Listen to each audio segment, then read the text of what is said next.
Cry loud, spare not, lift up thy voice like a trumpet, and show thy people their transgressions. Yeah, so I'm a Hebrew Israelite from the tribe of Judah. Yahawashi on our side, so don't try to move us. We got next, and this wicked king is almost over. For our people, edification, my folks, soldiers. Isaiah 58:1, they let the trumpet blow. Hey, read them Hebrew Israelites, it's time to let them know. Say let the trumpet blow, it's time to let them know. We them Hebrew Israelites, it's time to let them know. To cry loud, spare none, show them transgressions. For my people never consider they the real Jews. History stolen with that whip, got our back bruised. Still dying in the ghettos, got us trapped in this matrix. Time to open up your eyes, it's too real, we can't fake it. The Most High's on its way back soon. The whole reason why we went into slavery, cause we broke the commandments. Deuteronomy 28 and 68.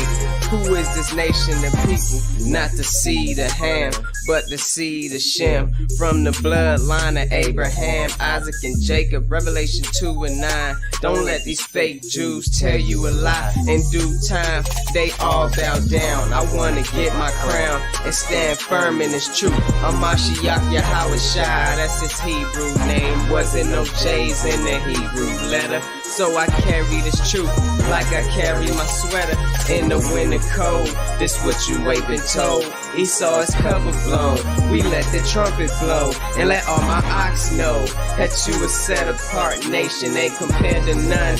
And when the Most High return, these other nations done. Isaiah 14:1, we gon' possess the land, and they gon' try to cleave. And the Most High said it all is book of prophecy, a hard pill to swallow, but when that light shine, it's real bright, and the Most High is our lifeline. So Qam Yasharala rise, O Israel. Hey Qam Yasharala rise, O Israel. It's time for you to wake up out your sleep. Romans 13:11, our salvation is near. Lift up thy voice in the streets so the whole world hear. Yeah, so I'm a Hebrew Israelite from the tribe of Judah. Yahawashi, he on our side, so don't try to move us. We got next. Hey man, this wicked kingdom is almost over. For our people, edification, my folks, soldiers. Isaiah 58:1, they let the trumpet blow. Say we them Hebrew Israelites, it's time to let them know. They let the trumpet blow, it's time to let them know. We them Hebrew Israelites, it's time to let them know. They let the trumpet blow, it's time to let them know.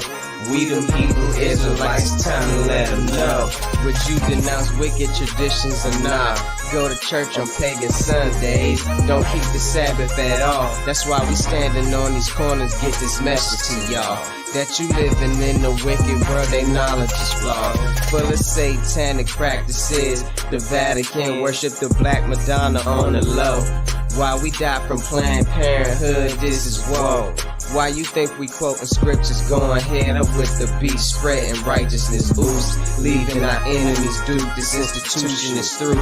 We got the spirit of a lion and the power of Yeshaya. There's no way we could expire. I'm on fire. The Messiah is the root of the fire that be all up in my bones. And the prophet ain't respected at his home, but the truth won't stop. Don't try to make us to be wrong. In the scriptures bear witness to the things that we speak. Blow them trumpets, blow them trumpets. We them Israelites, man, and we 12 tribes deep. Hear the message that we speak. Blow them trumpets, blow them trumpets. We them Israelites, man, and we 12 tribes deep. Hear the message that we speak. Well, I'm a Hebrew Israelite from the tribe of Judah. Yahawashi, he on our side, so don't try to move us. We got next. Amen. Shalom, shalom, shalom. Most High bless, Most High bless. It's your brother Qanath, Yahawashi. Hallelujah, hallelujah. Once again, Thursday, 5 o'clock, we have our Nazarite brothers in here to edify. You know, I would just say have an open ear, And by, let me say this also, F.O.P.E does not necessarily agree with everything that people come on our show and speak about. Like I said, our show is an open platform for edification purposes only. Edification purposes only. That's why we call ourselves EE, for our people edification, to edify you. right? And these brothers bringing the knowledge, right? So if anybody don't agree with them, respectfully, they will have a Q&A afterwards. And then you also will have the opportunity to have a platform for yourself if you keep it respectfully and counter what they saying, so we can get down, like my grandmother always say, the nitty gritty, that iron sharpen iron. And mind you, everyone that comes on our show and F.O.P. don't agree with it, then we may have a counter response behind closed doors. And then if it don't get settled behind closed doors, then we will take it to the public. All right. But let me say this, man. I respect both of these brothers. I actually met one in person. He came to my home, you know, beautiful spirits, beautiful hearts, you know, and let's look at it this way. We was all one time old Christians, and now we come to the knowledge and the faith. You understand? So we all was in a dark place at one time, and we growing in the spirit. You know, the scriptures say knowledge what? Increases. The knowledge increase, man. So let's get the more guys. Introduce yourself. Introduce yourself once again. And like I said, man, every Thursday, 5 o'clock. Hallelujah. Most High bless. How you brothers doing? Most High bless. Shalom, shalom, Ak. How y'all doing? Good to meet y'all. Right, great to be here. Right. So I'm going to give y'all the show, man. The platform is y'all, because y'all know I'm in a bad area right now. So the platform is y'all's, brothers. Go ahead, take it over. I'm gonna let you take it off first. I gotta go grab my headset. Go ahead, though, brother. Tell me, y'all. All right. Shalom, everybody. Again, I appreciate you, Qanath, elder brother there. I met this man. He's a good man. Woke me into his home. Beautiful family. Great person overall. I can attest to that from my own account. We did this study last week, or at least did part of the study last week, where we were discussing the Nazarenes or the Essenes and the truth about what actually went down in Palestine, what you call Yisrael or Israel, the Roman Yehuda, 2,000 years ago. And what is advertised today is not the actual historical truth of what happened then. So first and foremost, let me say that I'm coming with love and respect. I'm not here to tear down anybody's faith. I'm not here to attack your faith or your beliefs. Just provide some information, and prayerfully it can sink in somewhat, and maybe you'll do some research on your own. This is not something that I easily took and I accepted just because somebody said it. It took a while for me to come to this point where I am right now. It took many months of study, research, prayer, and a little bit of humility for me to realize what I believed to be true wasn't exactly true. That being said, there are some things that you might find disturbing. So I just, like the brother said, I ask you to just open your heart, open your ears, listen, and let's go over the text, because what we're going to show you is that this episode right here will be about Paul versus the Nazarenes. So we're going to show you the camp, the sect of the Nazarenes that Qanath the Mercer or John the Baptist and Yahusha, who we call, Mashiach or the Messiah, they were actually at odds. Maybe not originally, probably not originally, but eventually at odds. And however that came to be, it's irrelevant, because you have one side, you have Paulin Christianity, and on the other side, you have Jamesian or Yaakov Nazarism, or to be a Nazarite. So please, Yemayahu, please introduce yourself. All praises. Well, thank you, brother Tobiyahu, also known as brother Damon, brother Qanath, F.O.P. family. I hope y'all can hear me, because these earphones be off and on sometimes. So I hope y'all can hear me okay. I can hear you. All praises. Well, first and foremost, we always got to give thanks to the Most High, the Elohim of Abraham, Isaac, and Jacob, for raising us up to our knowledge and understanding of being the royal house of Israel. That and where we have been as a people has been due to the fact that we have not followed and stuck to the knowledge of the Most High. And because of that, we have been lost as a people. We have not stuck to the laws. I don't want to sound cliche, but I do believe that we are in the state that we are in because we have lost that understanding and knowledge of our Creator. And therefore, we have lost the knowledge and understanding of who we are supposed to be as a people. And this is very important because this study helps us to gravitate back to the most accepted form of worship, walk, and understanding and embodiment of of us as a people as we go. There are many things about this that is very edifying when you really start to study, as Brother Tobiyahu says, Essenes, Nazarenes, Nazarites. That is very much a self-adjuring, to yourself, to the Most High, as a daily walk.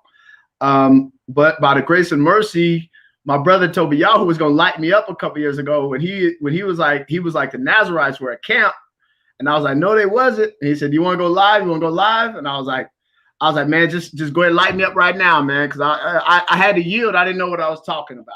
I had to yield to him. All right, man, lay it on me, man. I don't want to do a debate. My man laid it out to me left and right, and I just sat there, my mouth hit the floor. And I go to my safe zone. Well, what about this? What about 1 Corinthians this? What about that? Like he said, it's not something that we all easily accept. And so I had to go against my own European, Hellenized, Greco-Roman, Catholic, Christian ideology that they have tossed at us and enforced upon us. And I had to go back and rework a lot of that stuff. And it took a lot of time, a lot of frustration to going against my own cognitive dissonance. So anyways, without any further ado, by the grace of Most High, and me and Brother Damon, we've been studying a book called James, the Brother of the Messiah, James, the Brother of Jesus, Robert Eisenman. He goes into a lot of depth of history, Dead Sea Scrolls, extra biblical accounts, pre-Nicene councils, and by that grace and that mercy, I've accumulated a stash of books and material that very much is in line with pre-Nicene council teachings and understandings. And so with that, we're going to go into some details. I'm going to be my brother's scribe. I'm going to try to share my screen. And he's going to go and explain the difference between Paulin Christianity and Jamaican Nazaritism without any further ado. And I do follow the teachings of the Messiah, but my understanding of the Messiah, now that I've studied it more in depth, is a little different than today's churches and even some camps. So like he said, this is not to disrespect anybody's personal beliefs, anybody's understanding of the Torah. What we are doing is doing our best to open up a more direct form of worship and walk, as it was more directly at that time, around the time of Palestine, the Messiah, the apostles, and we're going back to that way of teaching according to that understanding then. So it's going to chide a little bit because we've been in a lot of westernized Christianity, and we're going to go into more Eastern philosophical Palestinian messianism. So without any further ado, let me go ahead and share my screen. And let's go ahead and start getting it in. So no disrespect anybody's beliefs. If you trust in Paul, if you like Paul, it's all good. If you love the Most High, it's all good. If you're Old Testament only, all good. No disrespect to you. We're just doing our best to show a more direct teaching and narrative of what was going on back then. All praises. Hallelujah. All right. Well said. All right. So let's get into it. So Paul of Tarsus, or Shaul HaTarsi, he actually was an individual. He was a person who lived from 5 CE to 65 CE of the Common Era, which means that he was born 1 year before the taxing by Augustus Caesar in 6 CE. Now that tax is very important. That's when you read that Miriam and Yusuf back home and they had Yahusha, or the Messiah, in the manger, because they all had to go back to their hometowns, do this taxing, cut off a chain of events in Palestine, which led to the Roman wars with the Yehudi Romans, right? So this is the year that Yohanan and Mercer was born, as well as Yahusha. Mercer was born just a few months before him. The earliest letters of Paul that are used in the New Testament are understood to be Thessalonians and Galatians, which were supposedly written in 50 CE and 53 CE, respectively. We know this because of Papyrus 46, which is an ancient papyrus that has survived from that time and dated to those years. Paul was a self-imposed shuliach, which is an apostle. That's a Hebrew word for apostle, because he did not meet the criteria laid out in the NT for one to be an apostle. Let's first go to Sefer Masim, or Book of Acts 1, verses 21 and 22.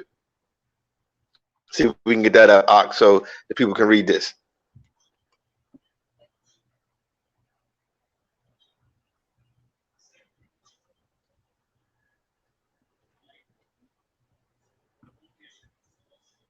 When you share your screen, just let me know and I'll put it in, all right? Oh, so I thought I was sharing it. Hold on. It's all good. Okay. All right. Give people a chance. They read it. They can get it themselves. We're going to the Book of Acts 1:21 and 22 here. Can you guys see it? Can you guys see the screen? Not yet. I can't. Okay, hold on. Maybe he can actually, and he has to put it up, but I can't see my yet. share screen? All right. It's not there yet. You gotta share it. Okay. All right, hold on. When you share it in the back, I'll post it. I just had it. I just had it. All right. Hold on. Let me see. Hold on. It was just doing it. Hold on. All right, there you see the share screen button? You got it. Yeah, I see it. I see it. I just did it right there. I don't know what's going on with it. I don't know. Share audio.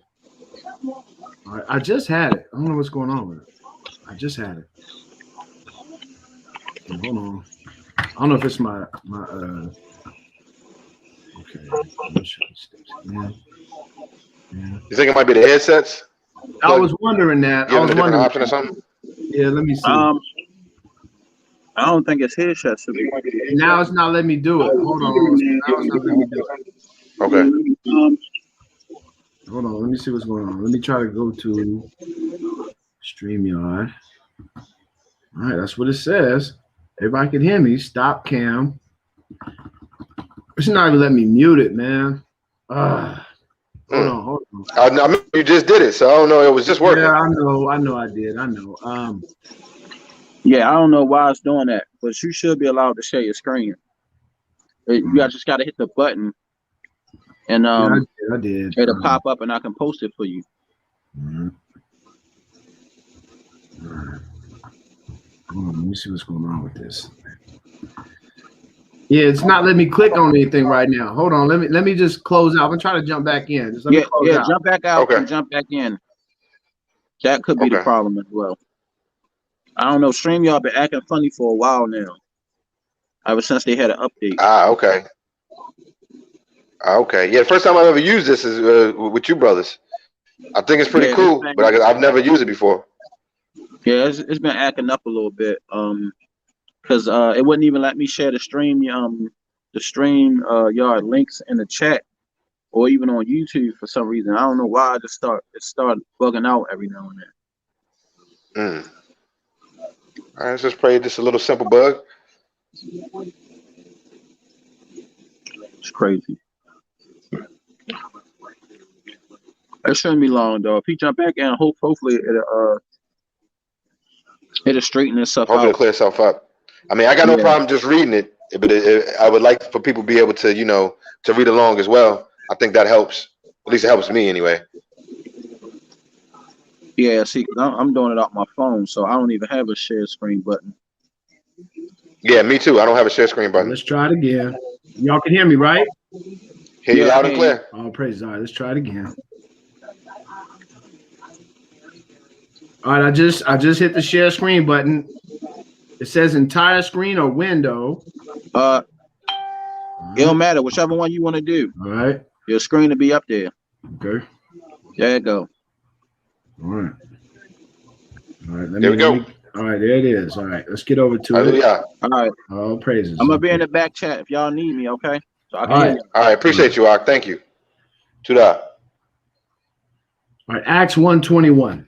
Sorry Acts for the 1:21 to 21. Hey, it's no problem with me. I apologize to everybody who's watching.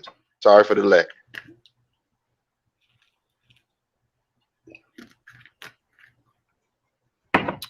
All praises. All right. I see your screen. Is the verses coming up?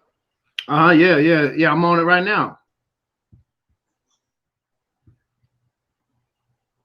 Acts 1:21. Yeah. Can you see it? I can see a screen that says "F.O.P.E until Kingdom Come." I see that web stream. I don't see the actual verses. Okay, hold on. Now it went to minimize a bunch of windows there. Okay, hold on. Let me do it again. Okay. Entire screen. All right. All right, there. When you do your share screen, just try to share the window that you want to see people to see, not your whole.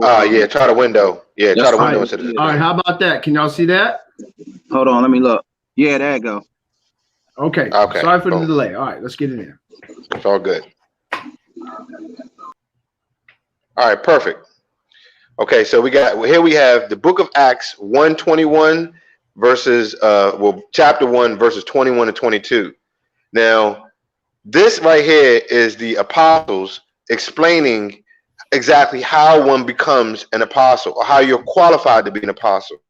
It reads, therefore, it is necessary of the men which have companied with us all the time that the Master Yahushua went in and out among us, beginning from the immersion of Yachanan to that same day that he was taken up from us, must one be ordained to be a witness with us of his resurrection. So the book of Acts has just given us what it means for one to be an apostle, right there in the text. Since Paul never walked with the Messiah and never even met him, he does not meet the standard of a Shuliach or an apostle according to the text. Paul, however, gives his own standards of being an apostle and eventually came to have a great disdain for the 12 apostles. Now we go to Galatians 1:1.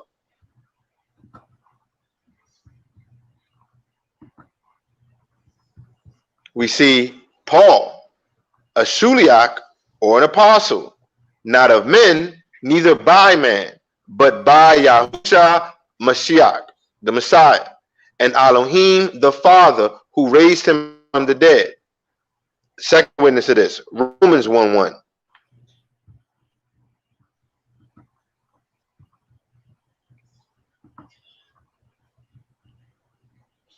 Perfect. Paul, a servant of Yahushua Mashiach, called to be a Shuliach or an apostle, separated to the Besorah or the gospel of Elohim. Now we understand that the Messiah selected those of his inner circle, the 12, to be his particular emissaries to the world. They're supposed to be sitting on the 12 thrones of all the tribes at the end of all of this. But Paul states that he was selected by the Spirit or the resurrected Messiah that only he is in contact with. Paul also states that he was from the tribe of Benjamin or Benjamin. Let's go to Romans 11:1.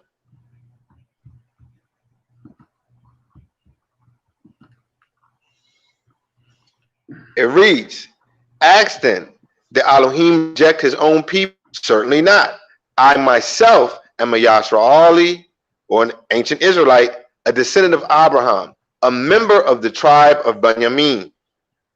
Philippians 3:5. Second witness to this. We always try to keep everything in order, 2 to 3 witnesses to prove all things. It reads, I was circumcised when I was a week old. I am a Yisraeli by birth of the tribe of Benjamin, a pure-blooded Brit or Hebrew. As far as keeping Yehudi law is concerned, I was a Pharisee. Now, we're suggesting, just as in the case with his apostleship, he is not being honest and was in fact an Idumean Edomite that either betrayed the 12 after joining the Nazarenes or may have never been one to begin with. I mean, who could say today? I don't know. I'm not putting that on him. All I will say is that whatever transpired or whatever happened 2,000 years ago, he became at odds with them.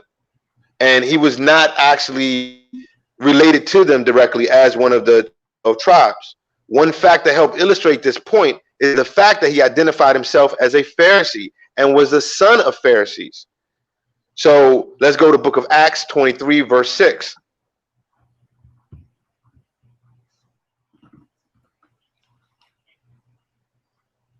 It's very important. We see how he identified himself as a Pharisee here. When Paul saw that some of the group were Sadducees and the other were Pharisees, he called out in the council, the Sanhedrin, fellow Yisraeli, I am a Pharisee, the son of Pharisees. I am on trial here because of the hope I have that the dead will rise to life. What we have to understand is historically, the Pharisees were Herodians by the time of the 1st century BCE, which is over 100 years before Paul was even born. It is safe to say that he and his father were not Yisraeli or ancient Israelites because of the 3 sects in the Palestine of the Pharisees, the Sadducees, and the Essenes. Only the Essenes were ethnically Yisrael or ancient Israelites. The rest were Herodians, Greeks, Arabs, etc., or were just converts. Let's go to another witness for this. We're going to Wars, Josephus, Wars 282, line 119. Okay, give me a second. No problem. To anybody who's not familiar, this is the work of the works of Josephus. These are his writings. He's a primary account there, a primary witness, first-hand account. He was alive during all this time, and is a primary source that most secondary sources use to justify themselves. Okay, you say Wars? Yeah, Wars 2 is book 2, chapter 8, section 2, line 119. Okay. So yeah, go to War. There you go. Book 2. Go down to chapter 8, woman. Okay, okay. You said War. I'm looking down at Wars 2:8:2. Okay. All right, give me a minute. I'm gonna get there. Oh shoot. I'm gonna get there. Yeah. No worries. Give me a minute, y'all. They may not have numbered their thing like his actual writing. That's the thing. Doing pretty good. All right. And okay. Right here. Yeah, this one is actually pretty good. I just downloaded it earlier. All right. Hallelujah. So line 119 says, "For there are 3 philosophical sects or camps among the Yehudi. Follower of the first." Uh-oh. Uh-oh, we lost audio. Did we lose audio?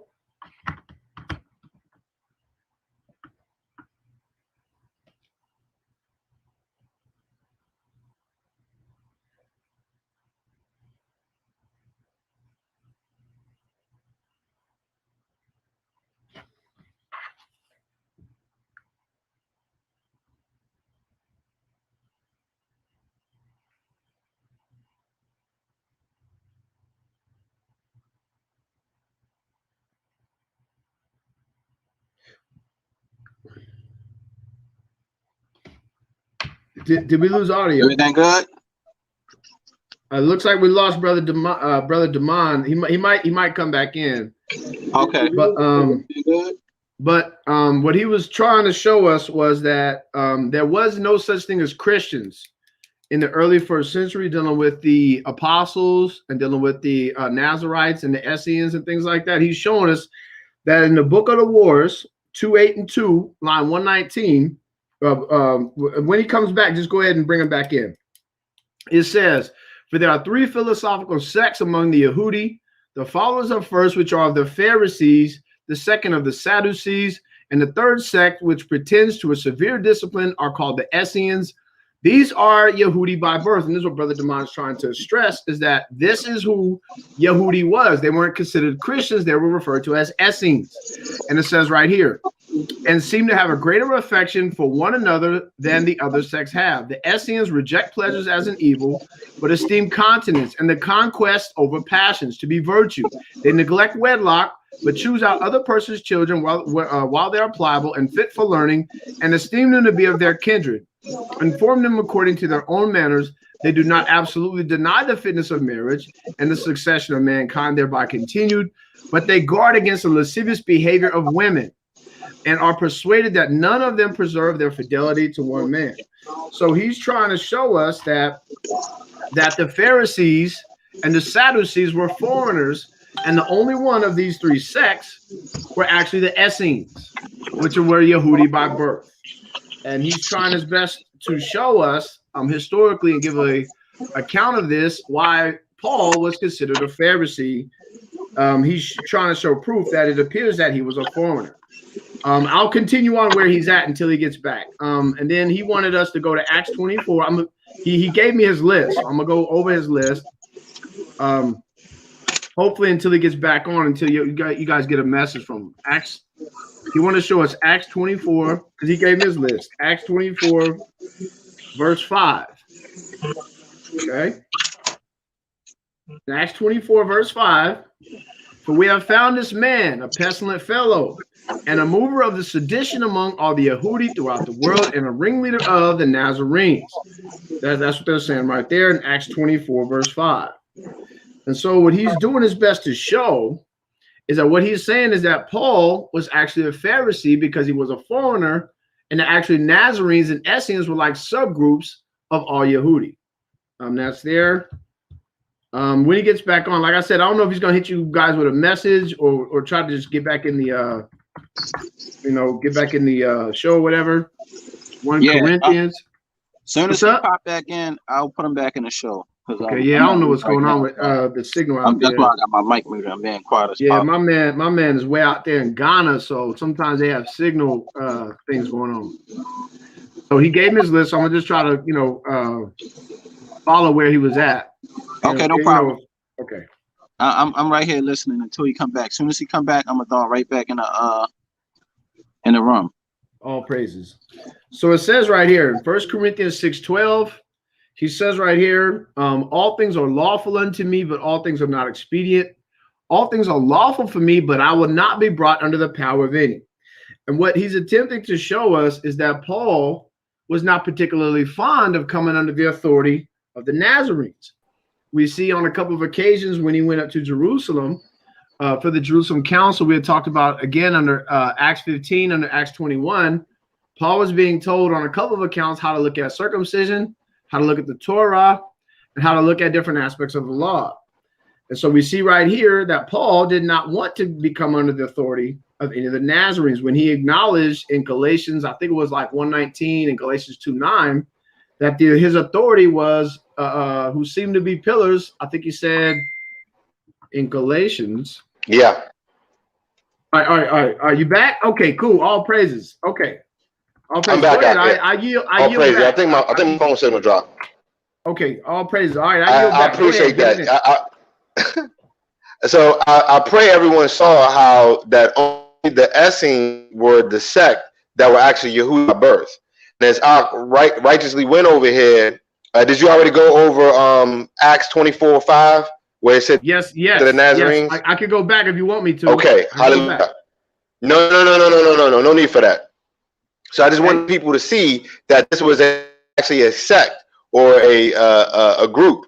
There was no historical Nazareth. I want people to understand that. There was no historical place Nazareth. Nazarenes were a sect or a camp that Paul came associated with, right? And all descriptions of Nazareth education are just attempts by the Roman Catholic Church to hide the truth of this sect that Ha Mashayach, his relatives, and all the rest of his followers belonged to. The Essenes became known as the Nazarene at the time of Yochanan and Mercer, sometime in the late 30s CE. So, as the brother just eloquently put, Paul would not allow himself to be subject under any man, which is what 1 Corinthians was all about. He saw himself things like eating things offered to idols, circumcision for Gentiles, all that stuff. He didn't see any profit in that. This is why he said, all things are lawful to me, right? All things are lawful to me, but I will not be brought under the power of any, right? So when Paul's relationship with this group came to an end, which was mostly due to Paul's teachings, he was placed in protective custody in his family home. Everybody knows the thing about Acts where the crowd beat on him and he had to be protected. What a lot of us don't realize is who protected him, who these people were. So let's go to Acts 23:35. Thank you, Ak. And it reads, I will hear you, Paul, he said. Now this is Felix, right? When your accusers have come also, he commanded him to be kept in Herod's palace or his mansion.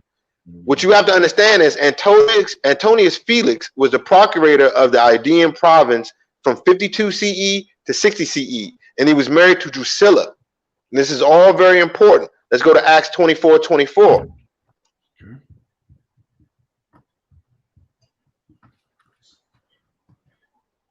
So what I want people to see here, who is protecting Paul? Who's around him?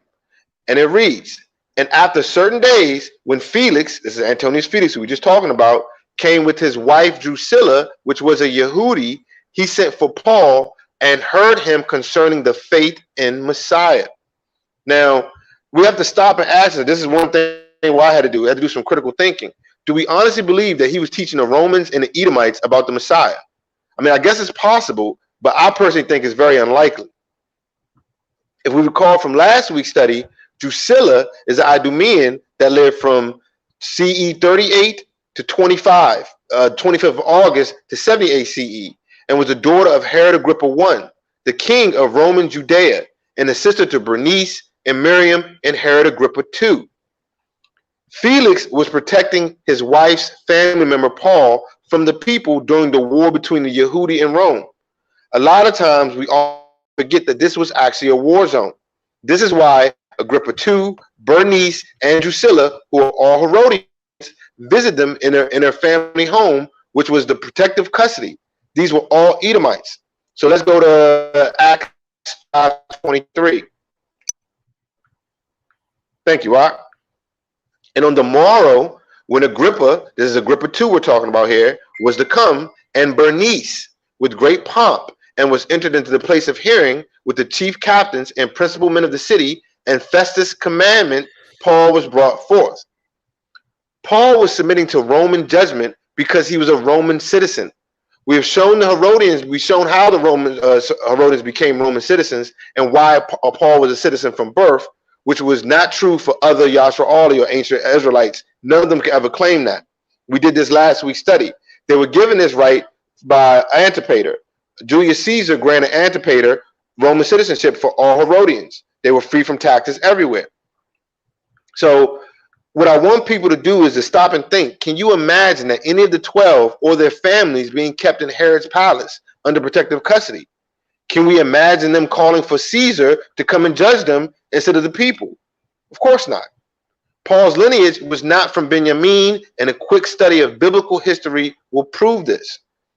In fact, when we look at the war scrolls, 1QM, 4Q, 491, and 496, which was in the DSS or the Dead Sea Scrolls found at Qumran, which is an Essene document, the term Benjamin or Benjamite was used to describe overseas or foreign Yehudi, those of the diaspora in the 1st century. This is because the tribe of Benjamin was basically destroyed during the time period of Judges after the civil war of Yashraal. So let's go to the book of Judges. Let's prove this. Go to the book of Judges 21, verse 6.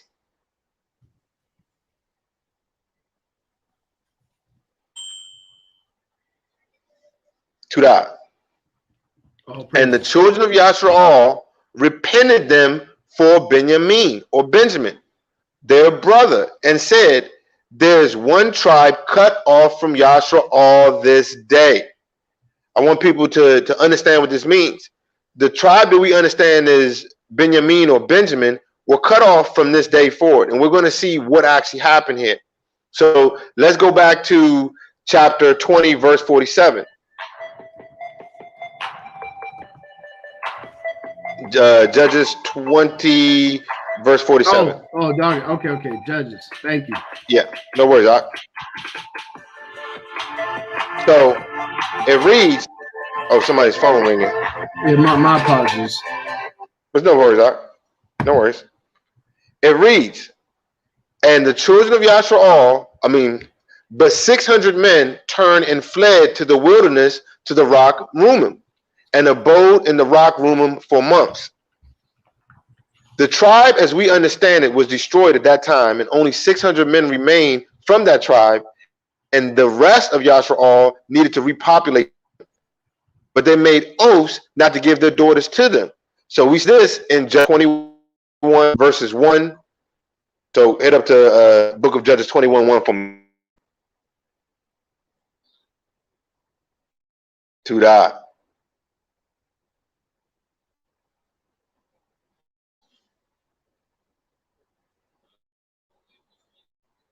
This is just painting a picture, building a case here so people can see how anybody who claimed to be from the tribe of Benjamin, if they understood what that meant, knew what they were trying to do. So it reads, now the men of Yashraal had sworn at Mitzpah, saying, there should not of any of us give his daughter to Benjamin to wife. Verse 7 reads, yeah, take me to verse 7. We're going to go through verse 7 to 12. I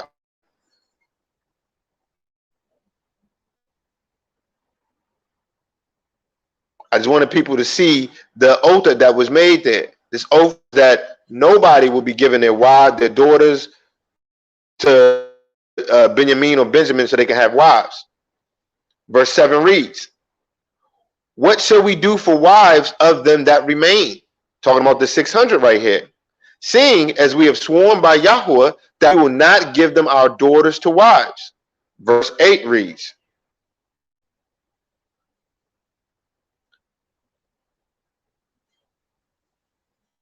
to that. And they said, what one is there of the tribes of Yasharal that did not come up to Mizpah to Yahuwah? And see, none came of the camp of the Yabas Gilead to the assembly. Verse 9.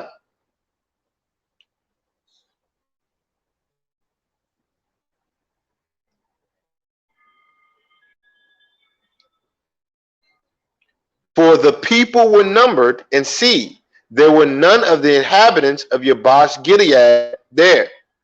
So going to verse 10 next. When they all went up to the assembly to discuss the fate of Benjamin, one family did not go up and make oaths there. And Yasharal decided to murder their own people because of this and allow their daughters to be kidnapped and raped. So verse 10 reads, and the congregation sent out there 12,000 of their bravest men and commanded them, saying, go and smite the inhabitants of Yabas Gilead with the edge of the sword, with the women and the children. Verse 11. And this thing you shall do, you shall destroy every male and every woman that is with the man. And they found among, verse 12, and they found among the inhabitants of Yabad 400 young virgins that had not known no man by line with any male. And they brought them to the camp at Shiloh, which was in the land of Canaan or Canaan. So I hope everybody can see that this was an evil act. They killed women and children due to an oath to Yahweh by the Messiah as evil when he was correcting the false teachings or the lying pen of the scribes. So let's go to Matthew 5:33-7. So because you see it in the OT, you see it clearly in the Torah that you make your oaths, you make sure you make them and you keep them or whatever. Yahusha had a different teaching. And this is why a lot of Nazarenes, they did not deal with a lot of the versions of the text of the Torah that was available at their time because of the lying pen of the scribes, all of the inserts and deletions. So Matthew 5:33-30. It reads, again, you have heard that it said by them of old time, you shall not swear yourself, but shall perform your oaths to Yahweh. Again, that's in Torah. You perform your oaths to Yahweh. You don't make your oaths to yourself. This is what the Messiah says. But I say to you, swear not at all, neither by heaven, for it is Elohim's throne, nor by the earth, for it is his footstool, neither by Jerusalem, for it is the city of the great king. Neither shall you swear by your head, because you cannot make one hair white or black. But let your communication be yeah, nay, nay. For whatever is more than these comes of evil. Which is very clear. If your yes can't be yes and your no can't be no, if your word can't be what it is, anything outside of that is of evil. This teaching was also passed down to the Messiah's brother, Yaakov Sadiq, or James the Just. Let's go to Yaakov 5:12, please. Or James 5:12.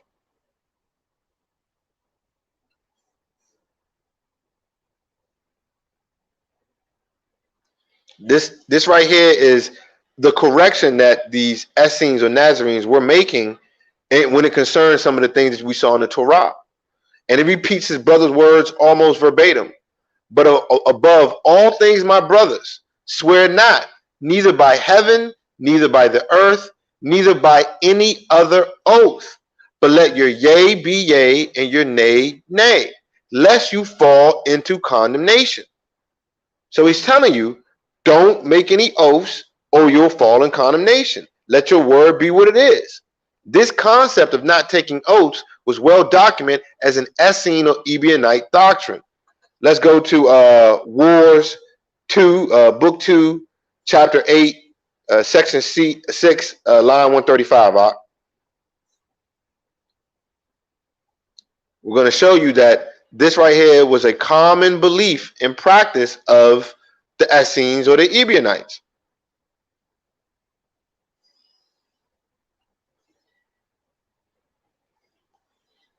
2 8, section 6.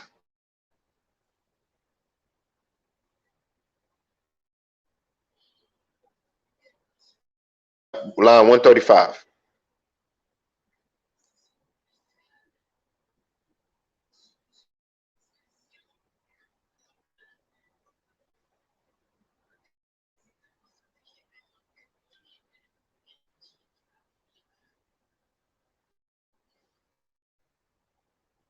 It should be above that. Yeah, that's chapter 9. It should be above that. It should be in chapter 8. It should be in paragraph 6. Line 135.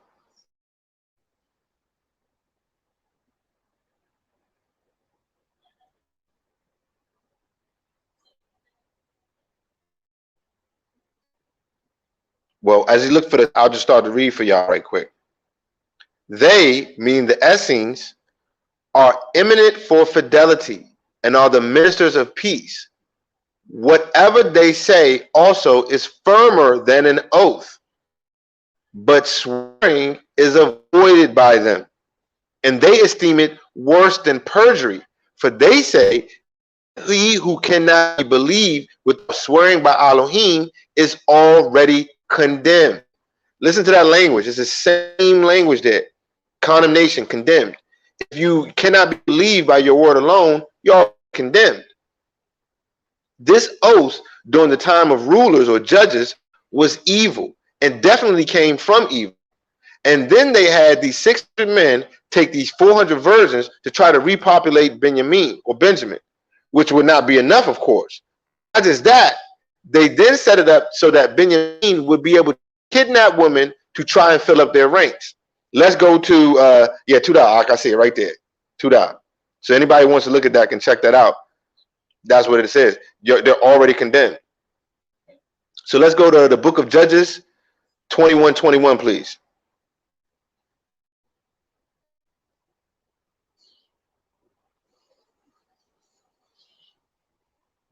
We're going to read 21 and 22.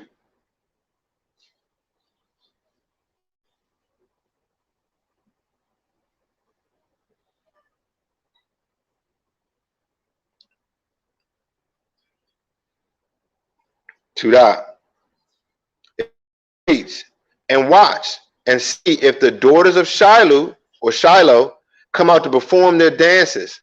Then you, meaning the Benjamin, come out of the vineyards and catch you every man his wife of the daughters of Shiloh, and go to the land of Benjamin.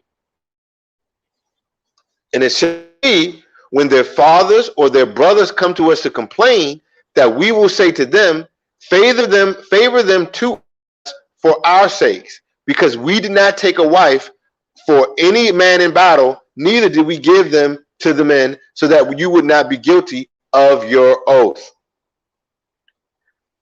I hope people can clearly see how wicked this is. Hiding in the vineyards and kidnapping women is a legacy of what was left to Benjamin. If the fathers and the brothers of these women complained, they were told to let it happen, so they could just say that they did not give these women to Benjamin, thus were able to keep this evil oath that they made.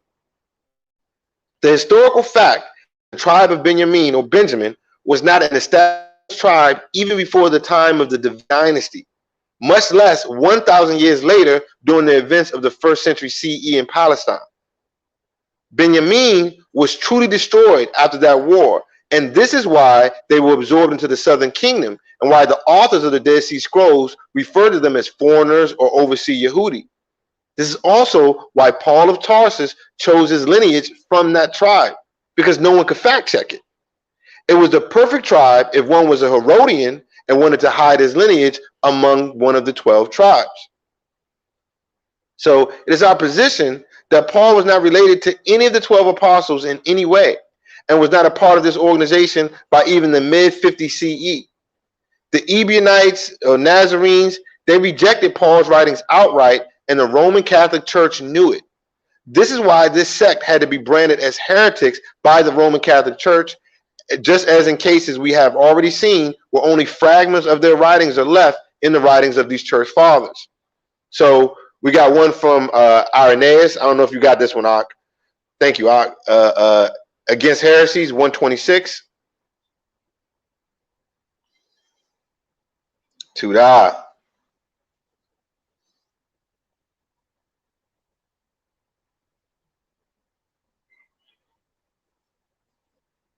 It reads, the Ebionites from an earlier stage use the gospel of Matthew only and repudiate Paul, maintaining that he was an apostate from the Torah. Let's go to Eusebius, History of the Church. This is Constantine's boy. This is the guy Constantine put in charge of organizing his church, the Council of Nicaea. 327.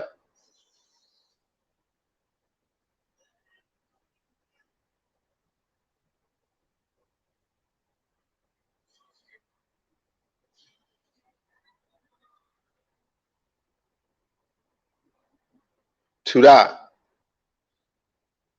It reads, the Ebionites thought that it was necessary to reject all of the epistles of the apostle, talking about Paul, whom they called an apostate from the Torah.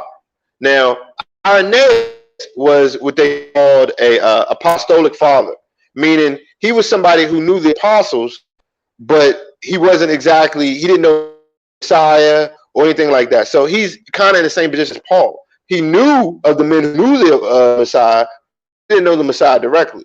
And he was taught by the men who learned from the Messiah.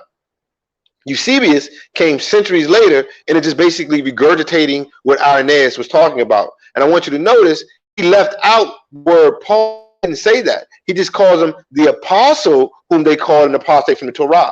This is a part of the church's cover-up, trying to hide what happened, what was going on there. Paul was identified in Ebionite literature as the liar and the enemy or the lawless one. And this is congruent singular figure in the Qumran corpus or the Dead Sea body of work known as the liar or spouter of lies, who is the one they also called the enemy as well. Paul constantly claimed that he was not a liar in his writings.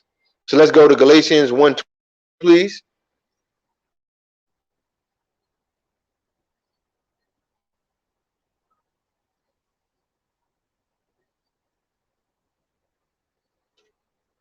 This is something that went on in a lot of different texts he had. He had to refute the liar moniker.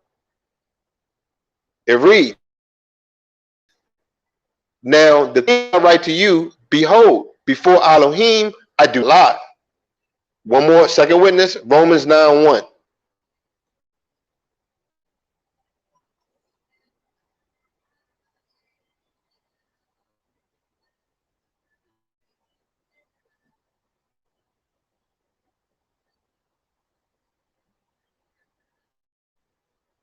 Boom.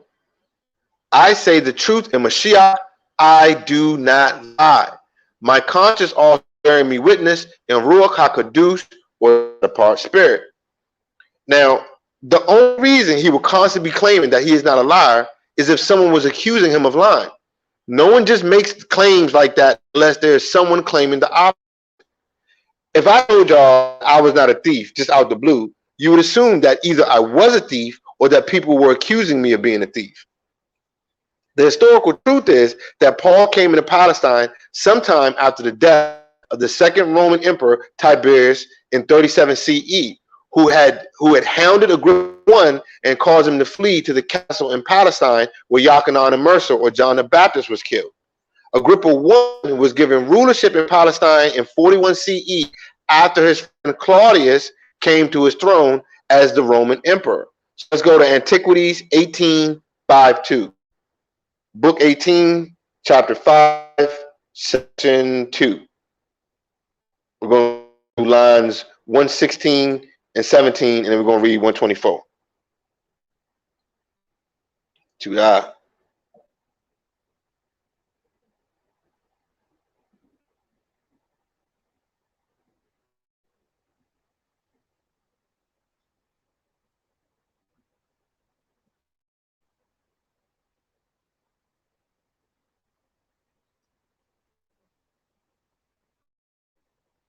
All right.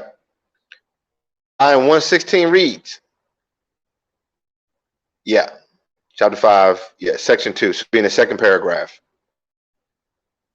Now, some of the Yehudi thought the destruction of Herod's army came from Elohim, and that very justly as a punishment of what he did to Yochanan, meaning John, was called Mercer or Baptist.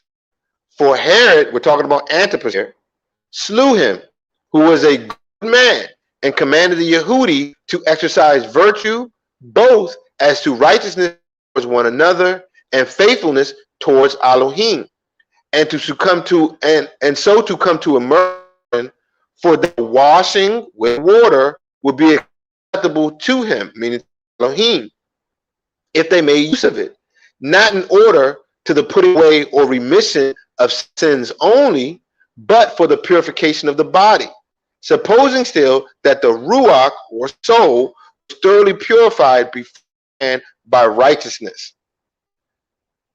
Verse 124 reads, but on the 4th day letters came to him, this is talking about he's a general in Rome, informing him of the death of Tiberius. So what we're showing here is that Joachim Mercer, or John the Baptist, he died around the time that Tiberius Caesar died.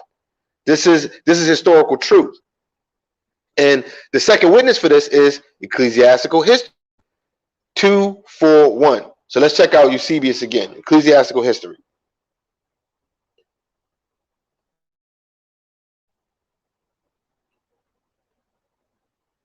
Two, 4, 1. 2,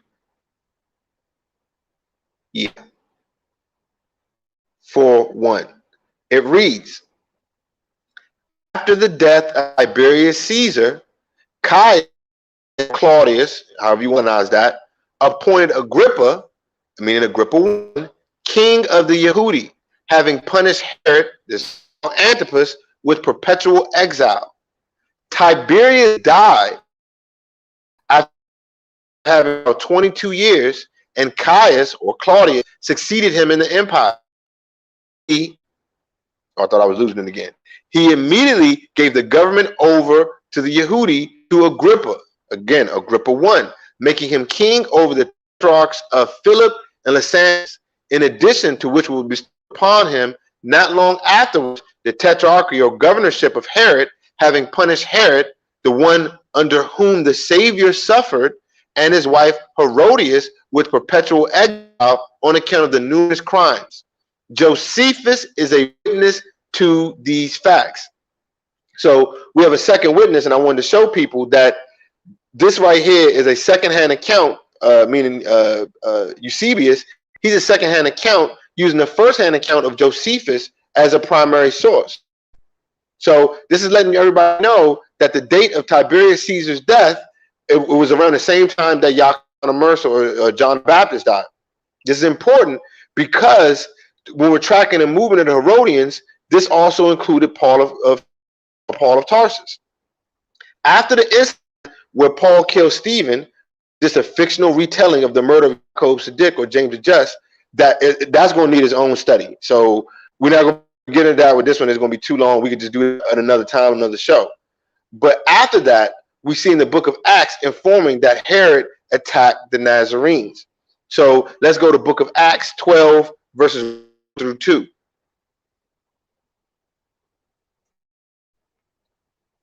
And prayerfully, some of these things are starting to see some of these connections, and prayerfully by the end of this, you'll see this picture we're trying to paint here. Not to get you to believe what I believe or what we believe necessarily, just to look at things in a different light. So Acts 12, verses 1 through 2 reads, now about that time, Herod the king, this is Agrippa I here, he's the king, stretched forth his hands to do evil to the assembly, and he killed Jacob, the brother of Yochanan, with the sword. So this isn't Jacob, the brother of the Messiah. This is the other Jacob, the brother of Yochanan, one of the sons of Philip. This Herod, like I said, was actually Agrippa I, and he was attacking the assembly and even imprisoned Qanath or Peter. Now let's go to Acts 12:12. And we're going to see how an angel freed him from his prison, and then Kepha went to the other apostles and told them all to go to report what had happened to Yaakov Sadiq. There's the Messiah's brother, James the Just. He was the leader and the brother of the Messiah. 12:12 reads, and when he had considered the thing, he came to the house of Miriam, the mother of Yachanan, whose surname was Marcos, where many were gathered together praying. So let's go to verses 16 and 17 of this arc. Same chapter, Acts 12, verses 16 and 17. So I want people to understand that after escaping imprisonment by Herod Agrippa I, Kepha or Peter came to the house of an apostle named John Mark, where he told them all what had happened and what they needed to do. 16 and 17 reads, but Kepha, so he's knocking on the door and nobody was answering. But Kepha continued knocking, and when they had opened the door and saw him, they were astonished. They're astonished because he just got out of jail and they couldn't figure out how this happened. But he beckoned to them with the hand to hold their peace. He's like, just be quiet. And declared to them how the master had brought him out of prison. And he said, go show these things to Yaakov and to the brothers. And he departed and went into another place. So Kepha gave orders to the other apostles to go see Yaakov and the rest of the brothers in Jerusalem to tell them what had happened to him. So let's go to the book of Acts 12:25, please.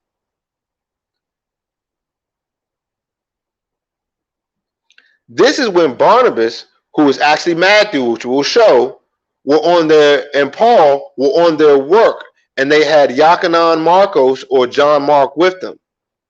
So verse 25 reads, and Barnabas and Saul returned from Jerusalem or Jerusalem when they had fulfilled their ministry and took with them Yachanan, whose surname was Marcus. We're making a point here. This is John Mark. At this point, Paul is actually with the group and is functioning as a member, not an apostle, but a member along with some of the apostles. In the beginning of the next chapter, Acts is going to tell us some very interesting information about Paul's upbringing. So let's go to Acts 13:1, please. Very next chapter, very first verse. Then we're going to show a few other things from Acts 13.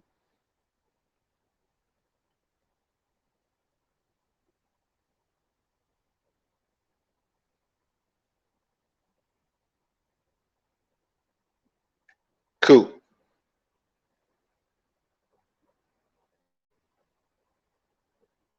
So Acts 13:1 reads.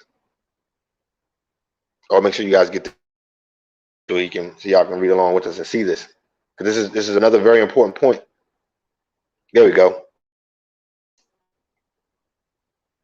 It reads, now there were in the assembly that was at Antioch, keep Antioch in mind, a lot of stuff concerning that place, certain prophets and teachers, as Barnabas and Simeon, that was called Niger, and Lucius of Cyrene, and Manaheim or Manaen, which had been brought up with Herod the Tetrarch and Saul, who was Paul. So with Manaen or Manaheim that had been brought up or raised with Herod and Paul. That's clutch, because Manaen or Manaheim was another Herodian as well as Herod the Tetrarch, who was a Herodian, who in this case is Agrippa I, like we said. Some may think this is Agrippa II, but that is historically impossible, because Agrippa I lived from 11 BCE to 44 CE. His son, Agrippa II, lived from 28 CE to 92 CE. Paul was born in 5 CE, like we said. So if he was raised with anyone, it is definitely Agrippa I that he's raised with. And we'll also why, because of his friend as well. We also see the beginning of this rift between Paul and the Nazarenes when Yachanan, John Marcos, does exactly what Kepha or Peter told him to do and left Paul and Barnabas to go to Jerusalem and report to Yaakov. Let's go to Acts 13:13. We're just building this case here. And this is all just in the standard text. You see, there's nothing hidden here. It's all just for anybody to see. Acts 13:13 reads, Boom. Now, when Paul and his company left from Paphos, they came to Perga and Pamphylia, and Yochanan, departing from them, returned to Jerusalem. So this John Mark, or Yochanan Marcos, leaving and returning to Jerusalem, just as Kafar had told him to. It is later in chapter 15 when Paul picks up Silas, who is a close friend of Agrippa I, and decides to leave Yochanan Marcos because he followed Kafar's instruction, which started this whole rift between him and Barnabas. So let's read Acts 15:35 to 40, please, or 13:35 to 40, please.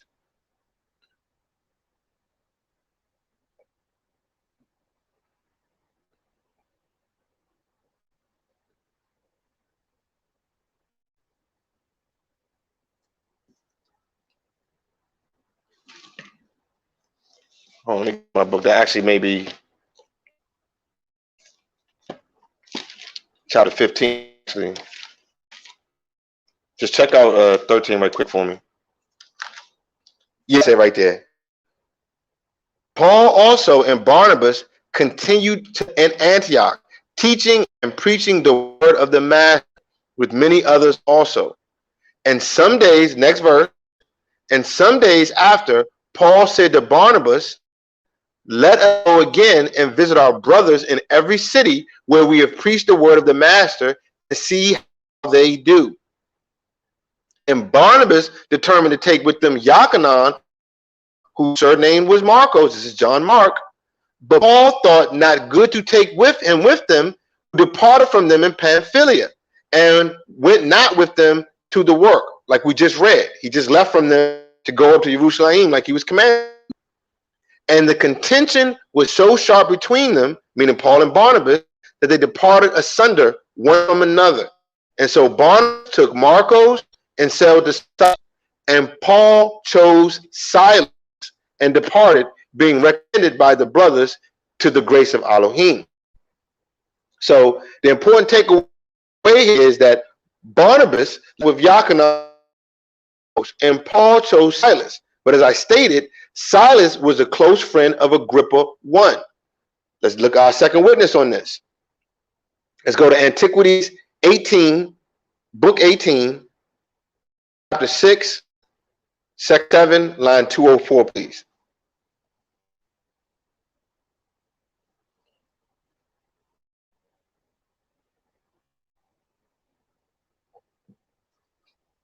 Tuda, I appreciate this out. So 18, 6, 7, 04.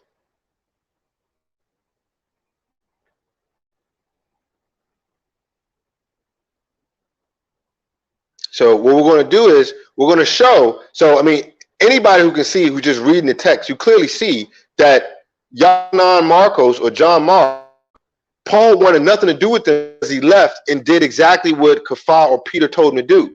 Barnabas and Paul got into beef over this. This is right in the book of Acts, because you have one of the chief apostles telling you to do something, and he did it, and that made Paul angry because he didn't do what Paul said do. So they actually split up over that, right? So in Antiquities 18, 6, 7, we see who the one that Paul chose to go with him. So his, meaning Agrippa I, Silas came into him, and two of his freedmen, Marcius and Stechus, brought him such comforts, such sorts of food as he was fond of, and indeed took great care of him. So I'm just showing that Silas was the friend of Agrippa I. That was like his best friend. And this is who Paul is walking around with. Let's go to Antiquities, next chapter, or next book, 19, chapter 7, which is using the second witness for this. This is not just some one-off little line of text here.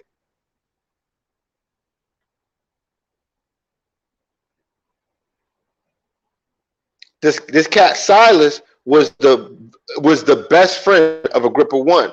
Silas, Agrippa I, Bernice, Drusilla, all of them, all these people who are they're all Herodians. Again, you can't think that he's the odd man out, especially considering what we know about the history of the Benjamites. So Antiquities 19:7-1, it reads, so now Silas, the general of the king's horse, or his horse troop, this is Agrippa's, because he had been faithful to him under all his misfortunes, had never refused to be a partaker with him in any of his dangers, but had oftentimes undergone the most hazardous dangers for him. This is for Agrippa, was full of assurance and thought he might expect a sort of equality with the king. He thought he was on the same level as the king on account of the firmness of the friendship he had shown to him. Now, like I said, this is the same Silas that Paul just chose, and it's also the exact same Silas that was with Paul when he tells the centurion of his citizenship. Let's go to Acts 16:19. Then we're going to go to Acts 16:37.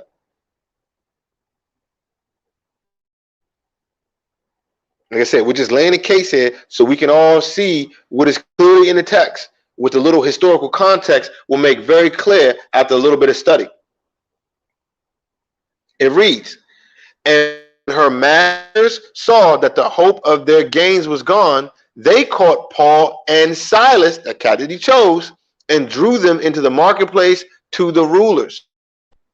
And now after that, they're taken away publicly. Then Paul uses his Herodian citizenship card for defense. So let's go to the book of Acts 16, verse 37.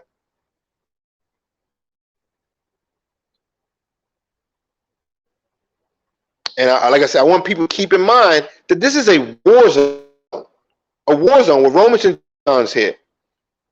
But Paul said to the officer, we, meaning him and Silas, are found guilty of any crime, yet they whipped us in public. And we are Roman citizens. They threw us in prison. Now they want to send us away secretly? Not at all. The Roman officials themselves come here and let us out. So please, people, let's keep an open mind here. Paul is being extremely bold with Roman guards because he understands his standing as a Herodian and a Roman citizen. A Roman citizen, he could vote, marry, was free from public flogging, taxes, and rules or regulations given to the general populace and slaves. They could only be executed by the sword or beheaded and never tortured or impaled. Now, seeing as we all know that all the followers of the Messiah were all tortured, and everybody who was Yashar all in that region were all times tortured by the Romans, that just wasn't the case for them. So this is why he was so upset, because he started beating on his chest because they violated, right? After the incident in Acts 15, Paul decided that Yachanan and Marco should have ignored what he was told to do and continue with them. Barnabas did not see it that way, and this caused them to part ways. They are never together anytime again in the New Testament, and things just got worse as the rift between the 12 and Paul grew. Paul came to be known as the liar and apostate of the law, and his own writings, he outright called the 12 in their leadership nothing important. Let's go to Galatians 2:9.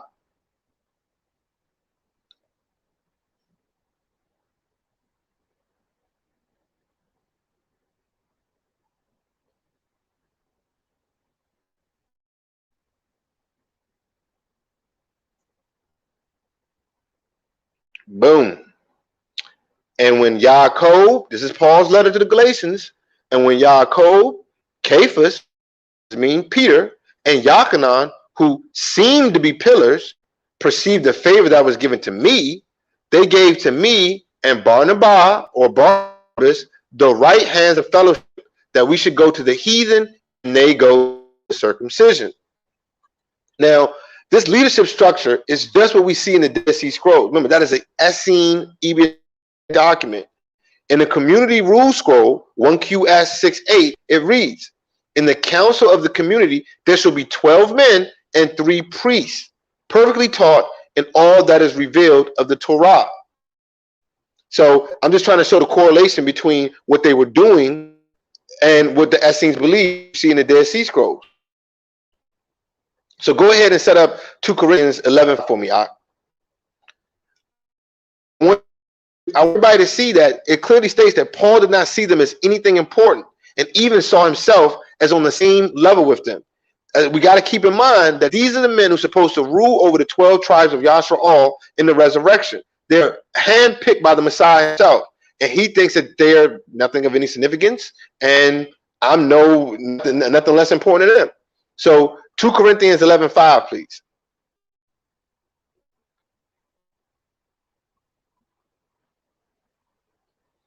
Here we go. For I suppose I am not inferior to very chiefest apostles. So he's talking about them. I don't see myself being inferior or less of them at all. Right? Paul initially came into this group, but at some point saw himself as superior or on the same level as the 12. And he decided that anyone who preached different from his word should be cursed. Let's go to Galatians 1:7 through 1:9, please.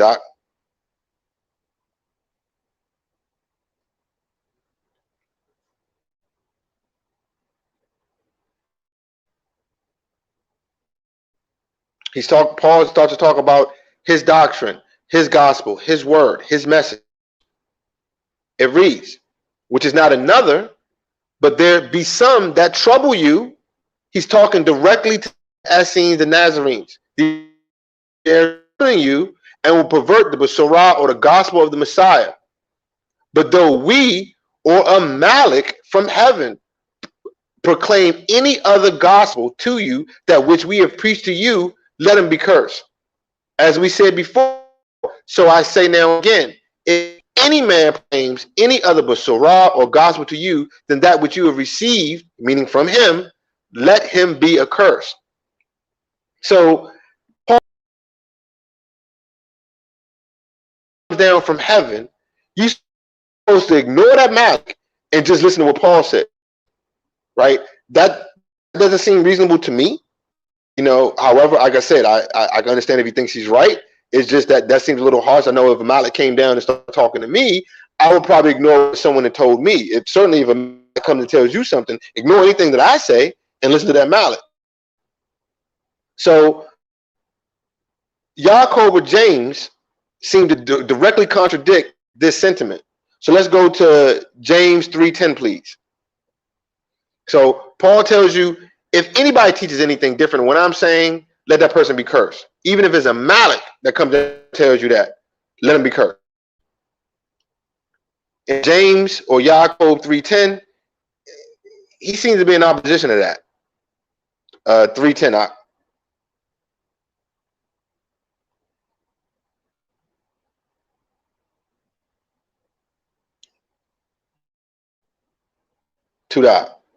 Verse 10. Out of the same mouth proceeds blessings and curses. My brothers, these things should not be so. This is Yaakov in the one letter that he has in the entire New Testament, which is the leader of the assembly and the little brother of the Messiah, right, who seem to be following the exact same doctrine of the Messiah. He got one letter and Paul's got like 13. I digress. Let's go back to Galatians. We're going to read verses 10-18. And we're almost done making our case. Galatians 1:10 through 18.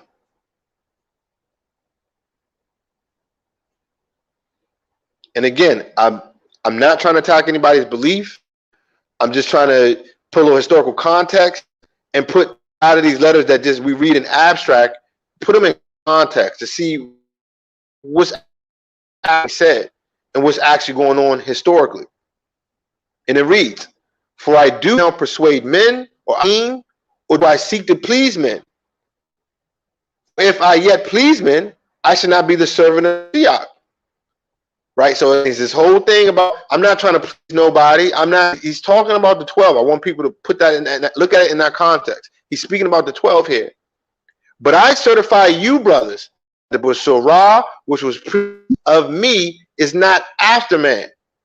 For I neither received it of man, neither was I taught, but by the revelation of Yahusha Mashiach. But when it pleased Elohim, who separated me from my mother's womb, and called me by his favor to reveal his son in me, that I might preach to him among the Gentiles, I did not immediately confer with flesh and blood. I neither went up to Jerusalem to those who were keen before me, but I went to Arabia and returned again to Damascus. Then after 3 years, I went up to Jerusalem to see Kepha and abode with him 15 days. So that passage is very important here. Not only does he use the language from my mother's womb, right? He also tells you that he didn't learn this from man, and it's not after man. When we all have read in the Bible, the New Testament anyway, where it tells you that the apostles were sent out to teach his word to everyone. They learned directly from the Messiah, got it directly from his mouth, and would just spread that message out throughout the world. Paul's like, nah, I don't need, I got my own special messages. I'm good. I got my own private messages, and I don't need that. And then he used 3 years. That terminology is Essene. From last show, it takes 3 years to become an Essene. You have to do a 3-year like initiation phase. It's showing that he actually went to the 3-year initiation phase, right? And then let's go to the book of Judges 16:17. So we're going to address that from my mother's womb thing. Show you that this is a Nazarite belief. This is a Essene terminology here. Book of Judges 16 verse 17.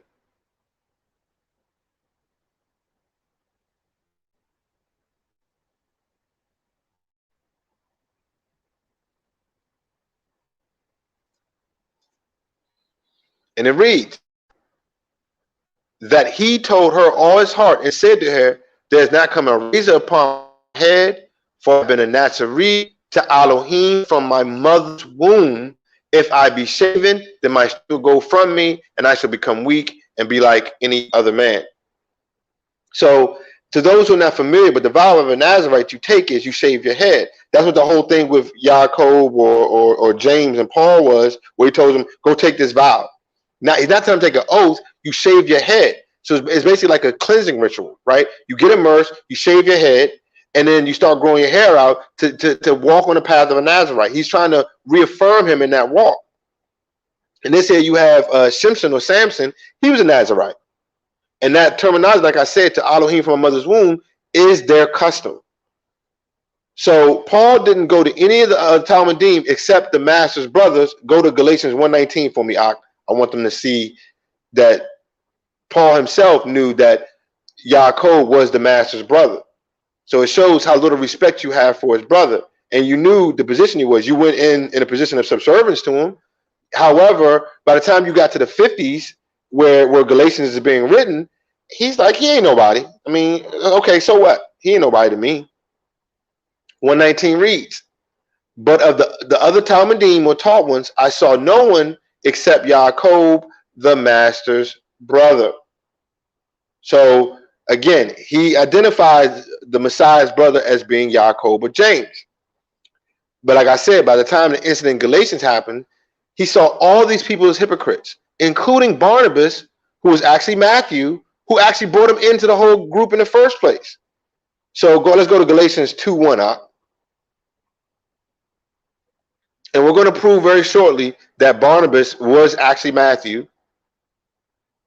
But I just want people to see this, because we have this, at least I did anyway, I had this misconception about Paul, like he was always in Palestine doing the work. Paul only went to Palestine 3 times in like 15 years. Right. He was rarely ever there. Rarely ever there. So it reads, then after 14 years, I went up again to Jerusalem with Barnabas and took Titus with me also.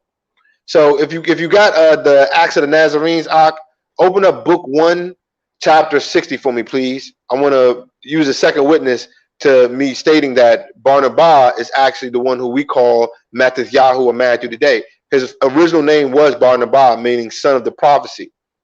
He became Mattathiyahu, meaning gift from Yah, after he became the Shilachim or the apostles. Cool.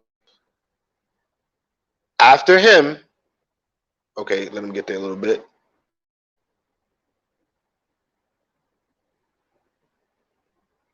This is in the Acts of the Nazarenes, which is actually the real book of Acts. I want everybody to know. I don't know if anybody has heard this before, but the book of Acts that you read is kind of a church narrative where they've romanticized some things, took some things out, and moved things around. We'll just study, you know, willing on another time, but this is actually the book of Acts. Is the Acts of the Nazarene. The book of Acts you have in the Bible, it doesn't even talk about the apostles. Really, it doesn't tell you how any of them died except 2 of them. It doesn't even mention Yaakov until like chapter 12. I mean, it's not really about them. It's really the coming out story of Paul. That's what it's for. The church put that together specifically for the purpose that you would ingratiate yourself to Paul, which is why it's right after the 4 Gospels. You go right from the Gospels to the book of Acts. So they want to see basically the reins being handed over from the 12 Shilikim to Paul. So we read, after him, Yusuf Barnabas, who is also called Matthityahu, who was substituted as a Shuliach or an apostle in the place of Yehuda of Kerioth, began to exhort the people that they should not regard Yahusha with hatred nor speak evil of him. So I kept saying that he was Matthityahu. I wanted a second witness on that. So I want people to understand the significance of this. He looks down, one of the 12, right, Matthityahu or Matthew, was rocking with Paul. And he left him because of how he treated another one of the 12, John Mark, right? And Paul regards the top leaders of the 12, which is John Mark, Peter, and James, right? He regards them as, I don't know, you're nothing really. I mean, you ain't nothing to me, right? However, these men were set in place for a specific duty. They were the leader of the assembly, especially with Yaakov, his little brother, on the head. So let's go to Galatians 2. We're going to finish out, go to Galatians 2, 11 through 16. And we're almost done. I appreciate everybody's time here. And this is about as far as I will go with this. I just got a couple more verses after this. Galatians 2, verses 11 through 16.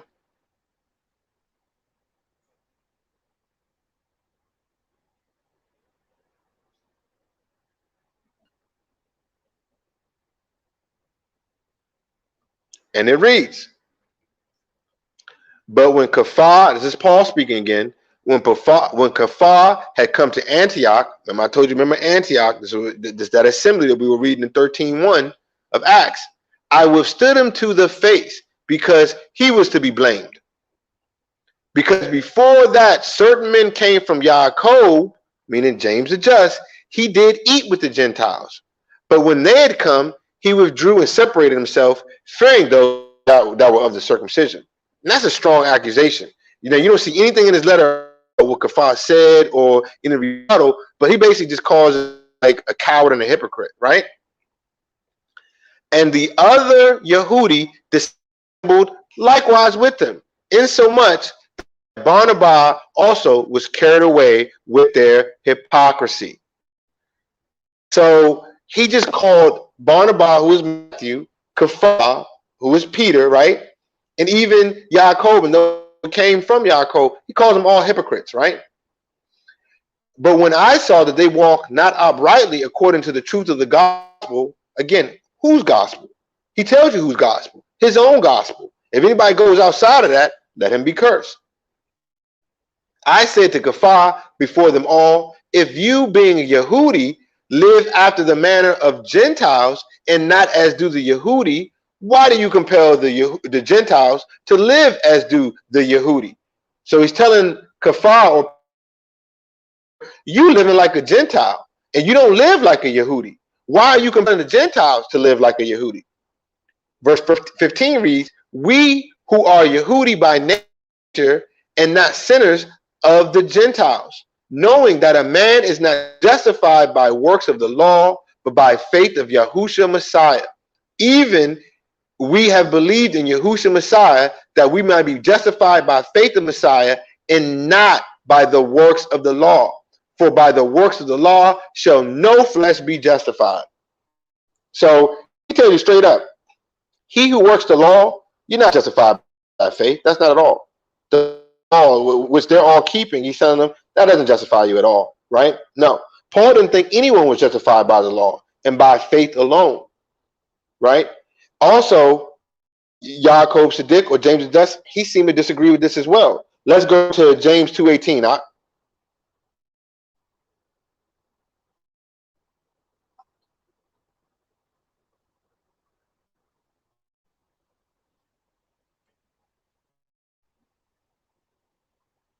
It reads, a man may say, you have faith, and he says, I have works, talking about himself. So Yaakov says, show me your faith apart from your works. How are you going to separate your faith from your works? That doesn't make sense. And then he says, and I will show you my faith by my works. So Yaakov is very clear. Your works, in the whole chapter, he talks about you have to be doers of the law. You can't fail any part of it. You have to keep it. But Paul said, faith alone don't really do anything for you. And the reason why Paul said they were living like Gentiles is because the Nazarenes did not eat meat. They did not practice sacrifice. What did they make oaths? Paul, who was not taught by the Messiah directly, he saw them living as Gentiles and not as true Yehudi. They should have been doing all those things. So he understands the concept of them getting people circumcised, right? So Paul actually even sees those who practice the ways of Nazarenes, who don't eat meat, which we talked about last week. He sees this weak. So let's go to Romans 14:1-2 to close this out.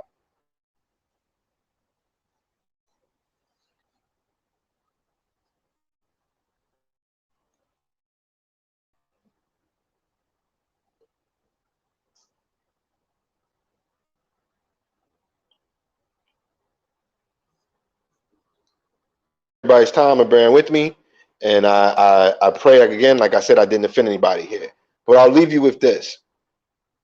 It reads, receive him that is weak in the faith, but do not criticize him to disagreements, because one believes that he may eat all things, just like Paul does. Paul tells you he can eat all things. There's nothing forbidden to him, right?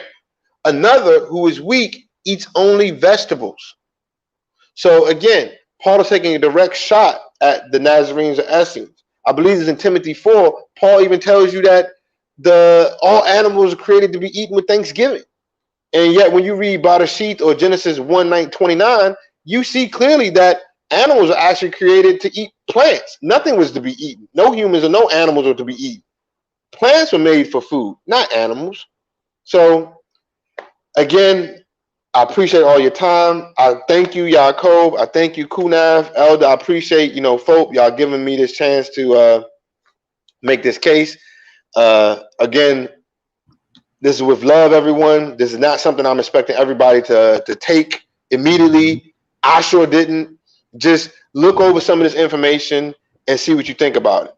This is all love, and I hold nothing against you. I don't think you're weak in faith or anything like that if you don't believe what I do. I certainly don't think you cursed if you don't believe what I believe. Nothing like that. I just pray we all take the time and open our hearts and open our ears. Hey, I appreciate you, Yirmiyah. Thank you, Ak. It's all you, Ak. All praises. Now, Cat said he wanted to do Q&A. He said he wanted to do Q&A. All good. I'm all for it. Reading some of the contents. And you got some people that are really defending Paul, and it's understandable, and they're defending him, totally, even past rationale. But it's okay. That's all right. People have their right to want what they want, like what they like. No disrespect to them at all. Right. So y'all still presenting, or y'all was ready for questions and answers? There's a couple things I wanted to bring out, though. There's a couple things I want to bring out. All right, I'm gonna just go back in the back chat then. I'm just making sure. All praises. Okay, so I'm gonna try to share my screen again. I'm gonna go ahead and just I'm gonna stop my cam, but I'm gonna share my screen. And the question I want to ask people is, did the doctrines and teachings of Paul line up even with that of the apostles and the Messiah? And in doing so, I'm waiting on my screen to share. Okay, so let's go to some of the teachings of Paul. Let's do Galatians 2:16, of which he had already forestated. I had to do this to myself, you guys. It wasn't that easy. I had to walk back some of the teachings of Paul. I began to realize a lot of his teachings were conjectures, syllogisms, asking questions in the form of answers. And so many people will have their disagreements, but when you study the teachings of Paul, contrary to those of the Nazarenes and the apostles. You see a little contrariness. Now, in Galatians 2:16, of which my brother Tobiyahu had already explained, was right here. It says that knowing that a man is not justified by the works of the law, but by the faith of the Messiah. Either we have believed in the Messiah that we might be justified by the faith of the Messiah, and not by the works of the law, for by the works of the law shall no flesh be justified. So a couple of questions could come up from this. People could ask, well, what law are we talking about? Are we talking about the 613 laws? Are we talking about the commandments? This is where we get into these discussions on what we consider to be Torah. So when we go into the actual teachings of the Messiah, he just said not by the works of the law. Now, it depends on how people see this, which is why I'm going to throw it out there, okay? In Matthew 19, I think it's 15. Let's see, is this it? Let's see, is this it? All right, let's go to Matthew 19, 15 through, I think it's going to be like 20, 21. I just want to lay this out here, that it appears that the teachings of Paul aren't lining up with the apostles, aren't lining up with the Messiah.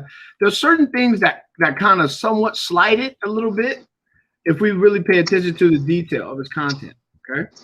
So right here in Matthew 19, 15, and it reads, I'll start in verse 16. It says, and behold, one came unto him and said, Good master, what good things shall I do that I may have eternal life? Now, we need to think about this. Did the Messiah ever say not by the works of the law? Did the Messiah say there's nothing you could do, just believe? What does the Messiah say here in verse 17? And he said unto him, Why callest you me good? There is none good but one, that is the Most High.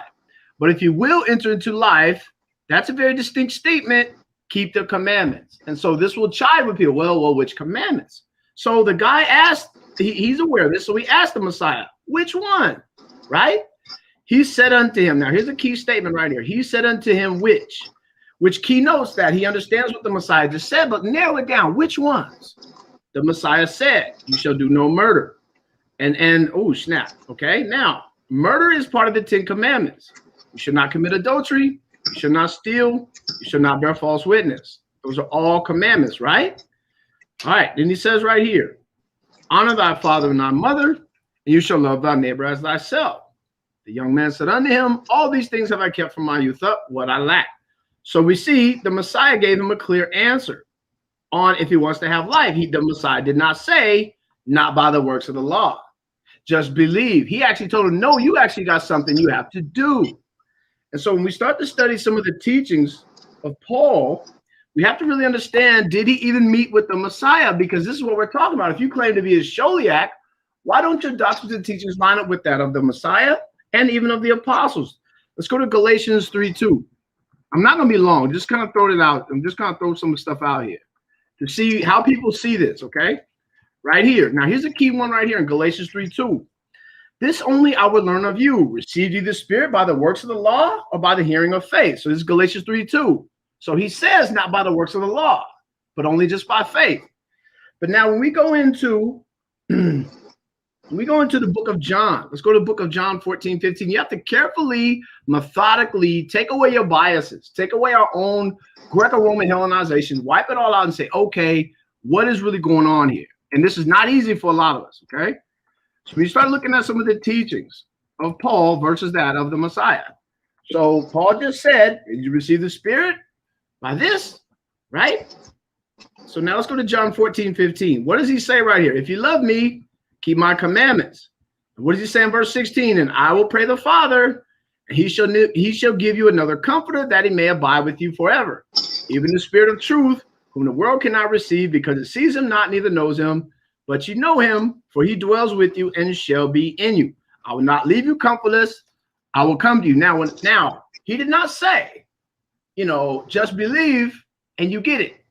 You see, he said, keep my commandments. And then he would pray the Father, right? Because remember, Moses prayed for the children of Israel, right? When he said there's going to be one coming like him.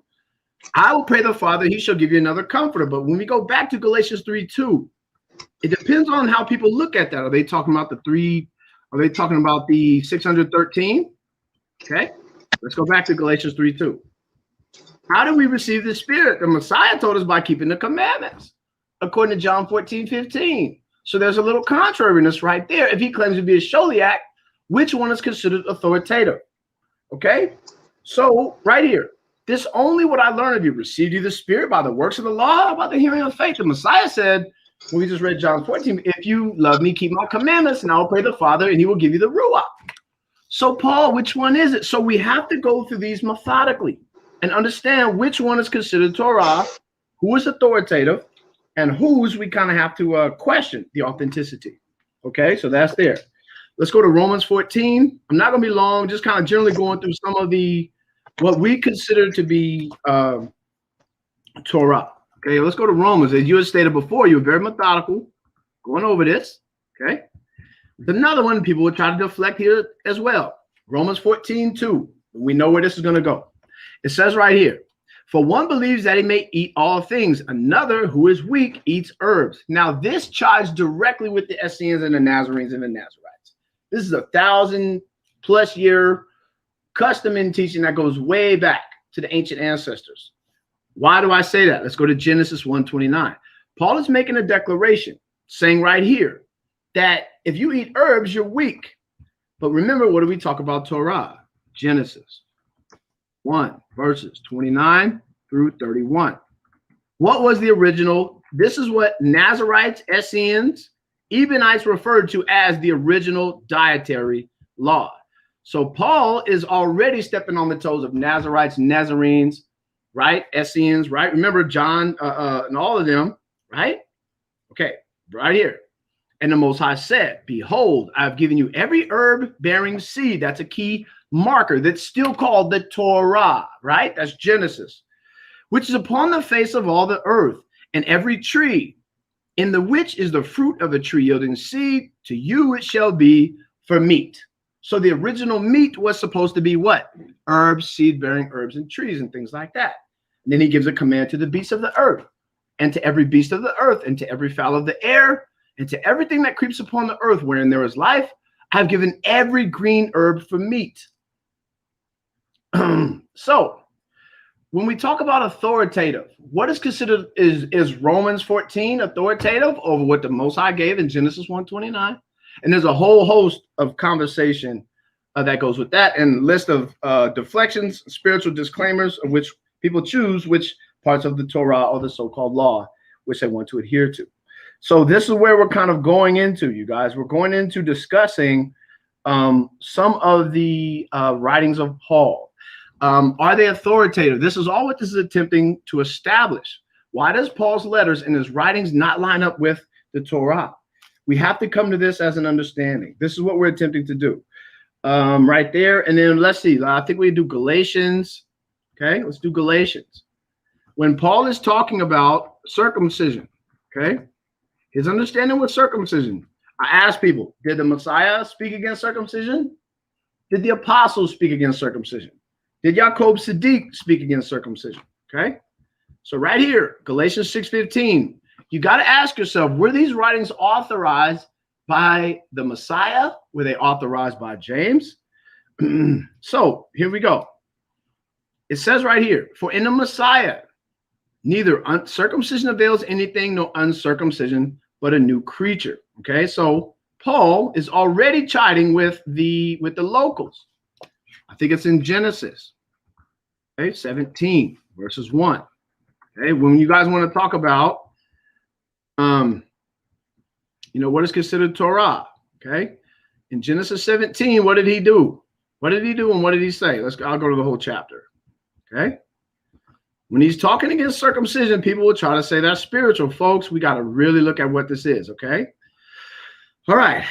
Genesis, 17 verse 10. And it reads, this is my covenant which ye shall keep between me and you and thy seed, and after thee, every man child among you shall be circumcised. And you shall circumcise the flesh of your foreskin, and it shall be a token of the covenant between me and you. And he that is 8 days old shall be circumcised among you, every man child in your generations, he that is born in your house, bought with money of a stranger that is not of thy seed. So these are like major contradictions in Paulin Christianity and his letters, compared to those that are what we call Torah.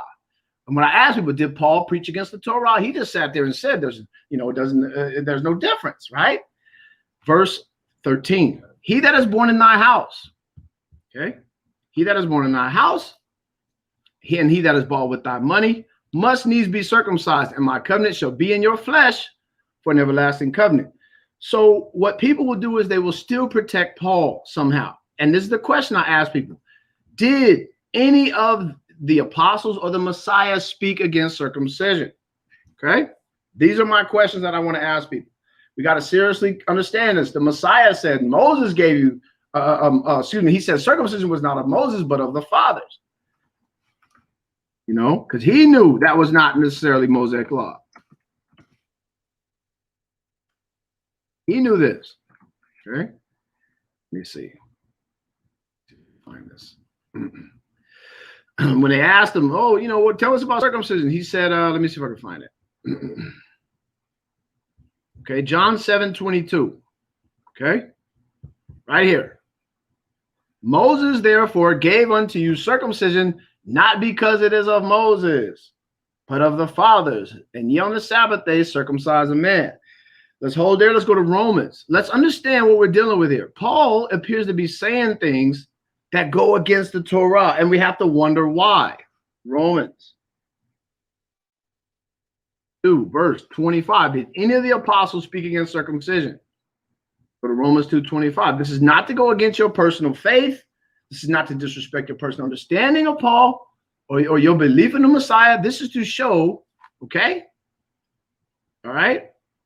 This is to show, for circumcision verily profiteth if you keep the law, but if you be a breaker of the law, thy circumcision is made uncircumcision. So I would ask people, show me where it says that in Genesis 17. Did it say anything like that in Genesis 17? Did it say, Abraham, circumcision is only going to profit you if you keep the law, but if you break the law, your circumcision is made uncircumcision. So let's understand this. So just because I sin, does that make me no longer circumcised or a child of Israel? This is what it is that he appears to be saying. It's not really making a difference. He just talked about the flesh. So we have to really understand ordination. What is considered authoritative? So let's go to it. Let's go to the ultimate authority. Let's go to the book of Acts. I had to do this myself, and it was not always easy. Okay. When they were having a dispute about circumcision, let's see what our Yaakov Sadiq said about this. Let's go to Acts 15. And it reads, right. And certain men which came down from Judea taught the brethren and said, except you be circumcised after the manner of Moses, it says, ye cannot be saved. When therefore Paul and Barnabas had no small dissension, so other words, they had a big disagreement and disputation with them, they determined that Paul and Barnabas and certain of the other men, okay, of the other men should go up to Jerusalem and the apostles about this question. So why are they going up to Jerusalem? Because this is what happened when there were disputes. Jerusalem was the hub and center and the authority, basically, on where they go to deal with their discussions. Okay. And being brought by on the way of the assembly, they passed through Phoenicia and Samaria, declaring the conversions of the Goyim, and they caused great joy to all the brethren. Okay. And when they were come to Jerusalem, they were received of the church and the apostles and the elders, and they declared all things that the Most High had done among them. But there arose a certain sect of the Pharisees which believed, saying that it was needful to circumcise them and to command them to keep the law of Moses. So remember what Brother Damon was laying down before. He said the Pharisees, and he supported it by Josephus, the Pharisees and the Sadducees were foreigners. Basically, they were not Yehudi. He had shown before that Herod was killing off almost all the bloodline priests, basically wiping them out. So what does that mean? The Pharisees were foreigners. So the Pharisees are wanting to be circumcised. Let's go to verse 6. And the apostles and elders came together to consider this matter. And when there had been much disputing, Peter rose up and said unto them, men and brethren, ye know that how a good while ago the Most High made choice among us that the Goyim by my mouth should hear the word of the gospel and believe. And the Most High knows the hearts and bear them witness, giving them the Ruach HaKodesh, even as he did unto us. And put no difference between us and them, purifying their hearts by faith. Now, therefore, why tempt ye the Most High and put a yoke upon the disciples, which neither our fathers were able, nor we were able to bear? But we believe that through the grace of our Adonai, the Messiah, we shall be saved, even as they. Then all the multitude kept silence and gave audience to Barnabas, who we had agreed to, is also Matthias, out of Acts 1:21 through 26, who is chosen to be the Sholiach in the stead of Judas Iscariot by a multitude of witnesses. Deuteronomy 19:15. Okay, Deuteronomy 17 verses 6. Deuteronomy 17, verses 6 through 7. Matthew 18:16. By the testimony of 2 or 3 witnesses, shall every matter be established. They all agreed that it was going to be Matthias, okay? AKA Barnabas, Joseph Barnabas. Okay, declaring what miracles and wonders have wrought among them by the Goyim by them. Okay, moving down. And after they held their peace, Jacob answered, saying, Men and brethren, hearken unto me. So we see after they had made their oratory responses to the multitude, or to the people there, we see now James is coming down with this authoritative edict. Okay, and it says, Simon has declared how first the Gentiles, for at first did visit the Gentiles to take out of them a name for his people, and to this agree the words of the prophets as it is written. After this I will return and build the tabernacle of David, which is fallen down, and I will build again the ruins thereof, I will set it up. Verse 17, it reads, the residue of men might seek after the Most High, and all the Gentiles, upon whom my name is called, says the Most High, who does all these things. We're going to get there, okay? We got to get clarity. Known unto the Most High are all his works from the beginning of the world. Wherefore my sentence is. This is showing an authoritative edict of Jacob Siddiq, the bishop and elder of the Jerusalem assembly, where they had to go up to and talk about what was going on with their understanding about circumcision. So now Jacob Siddiq is giving an edict to Paul and Joseph Barnabas about what it is and how they are to look at the Torah, of which Paul claims to have such authority over and don't need to listen to nobody because he's an apostle not of men, but only of myself, and nobody was around. So please understand where we're going with this. But he's still going up to those who are over authority over him. Why did he go up to Jerusalem assembly and submit to them with these, disputes if he claims nobody was in authority over him, just the Messiah? Okay, this is what it says, verse 20. But that we write unto them that they abstain from pollutions of idols, from fornication, and from things strangled, which is an indirect allusion right here to vegetarianism, eating no meat that had been killed, and from blood, for Moses of old time, okay, has in every city them that preach him, being read in the synagogues every Sabbath day. Now, here's where it came down. Then pleased it the apostles and the elders with the whole assembly to send chosen men of their own company, okay, to Antioch with Paul and Barnabas, namely Judas, surnamed Barsabbas, and Silas, chief men among the brethren.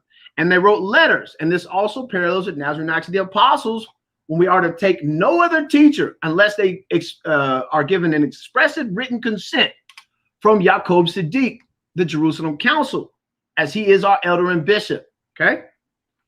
So they sent letters to them after this manner. The apostles and elders and brethren send greeting unto the brethren which are the Gentiles in Antioch, Syria, and Cilicia. For as much as we have heard that certain went out from us, saying they have troubled you, subverting your souls, saying you must be circumcised and keep the law, to whom we gave no such commandment. He's talking to the Goyim. So James just gave Paul an ultimate edict. Tell them this is what says your elder, basically. We didn't give any, like it says right here, and keep the law, to whom we gave no such commandment. It seemed good unto us, being assembled with one accord, to send chosen men unto you, with our beloved Barnabas and Paul, men that have hazarded their lives for the name of the Messiah. We have therefore sent Judas, okay, Silas, who shall also tell you the same things by my mouth. For it seemed good to the Ruach HaKodesh, and to lay no greater burden than these necessary things. Here is another indirect allusion to vegetarianism, again by the Messiah's brother, that you abstain from meats offered to idols. So let's hold there and let's try to understand what it means. Meats offered to idols. Ebionites, Essenes, and Nazarenes looked at any animal that had been killed for food as a meat offered to an idol, as they know from the prophecies that the Most High did not accept the bloods of animals and things like that. And I can support that as well. Okay, so that's there. So we see Paul is being told on a number of different occasions how to look at circumcision, how to look at the law, and what it was he was supposed to say to the Goyim. Acts 21 verses, I want to say 18 through like 25, right? When he's talking about there's no difference, it doesn't matter, just believe. You don't got to keep the law. Let's go to Acts 21, all right? Acts 21, verse 18, again, a second time. The day following, Paul went in with us unto James, or who we call Yaakov Siddiq. He's chronicled all throughout the Dead Sea Scrolls as the Mevakar, or the chief bishop, examiner, and overseer, okay, in the Qumran community. It says, and all the elders were present, and when he had saluted them. So what is Paul doing right here in verse 19? Okay, now in verse 19, this is the highlight right here. If Paul claims to be so much in authority as he claimed in Galatians, what is Paul doing? This is what I'm going to ask. What was Paul doing? Paul doing in Acts. Okay, we got to write this out. Okay, 21 verses 19. If he claims he's the ultimate authority, why is he saluting Yaakov Siddiq and all the elders if he claims nobody's over him, just the Most High or the Messiah? Okay, right here in verse 19, and he saluted them, which means declaring to him that there are those that have more what? Authority over him. Okay, he declared particularly what things the Most High had wrought among the Gentiles by his ministry. And when they heard it, they glorified the Most High and said unto him, okay, this is James, right? You see, brother, how many thousands of Yehudim there are which believe, talking about what? In Mashiach. You guys see that? You guys see that? Right here. We start off. Oh, shoot. Hold on. Let's go back. Right here. Which believe, and they are zealous of the Torah. You guys see the difference now? Paul was talking about in Galatians 2:16, not by the works of the law. Galatians 3:2, all throughout his ministry, not by the works of law, not by the works of law. But James, his elder, the Messiah's brother, comes down with the ultimate edict and says what? And when they heard it, they glorified the Most High and said unto him, you see, brother, how many thousands of Yehudim, okay, which believe, and they are zealous of the Torah. And remember, when we're talking about zealots, again, we're talking about Essenes, as they were also chronicled as being zealots. So we see he was being corrected as far as his erroneous doctrines and teachings, okay?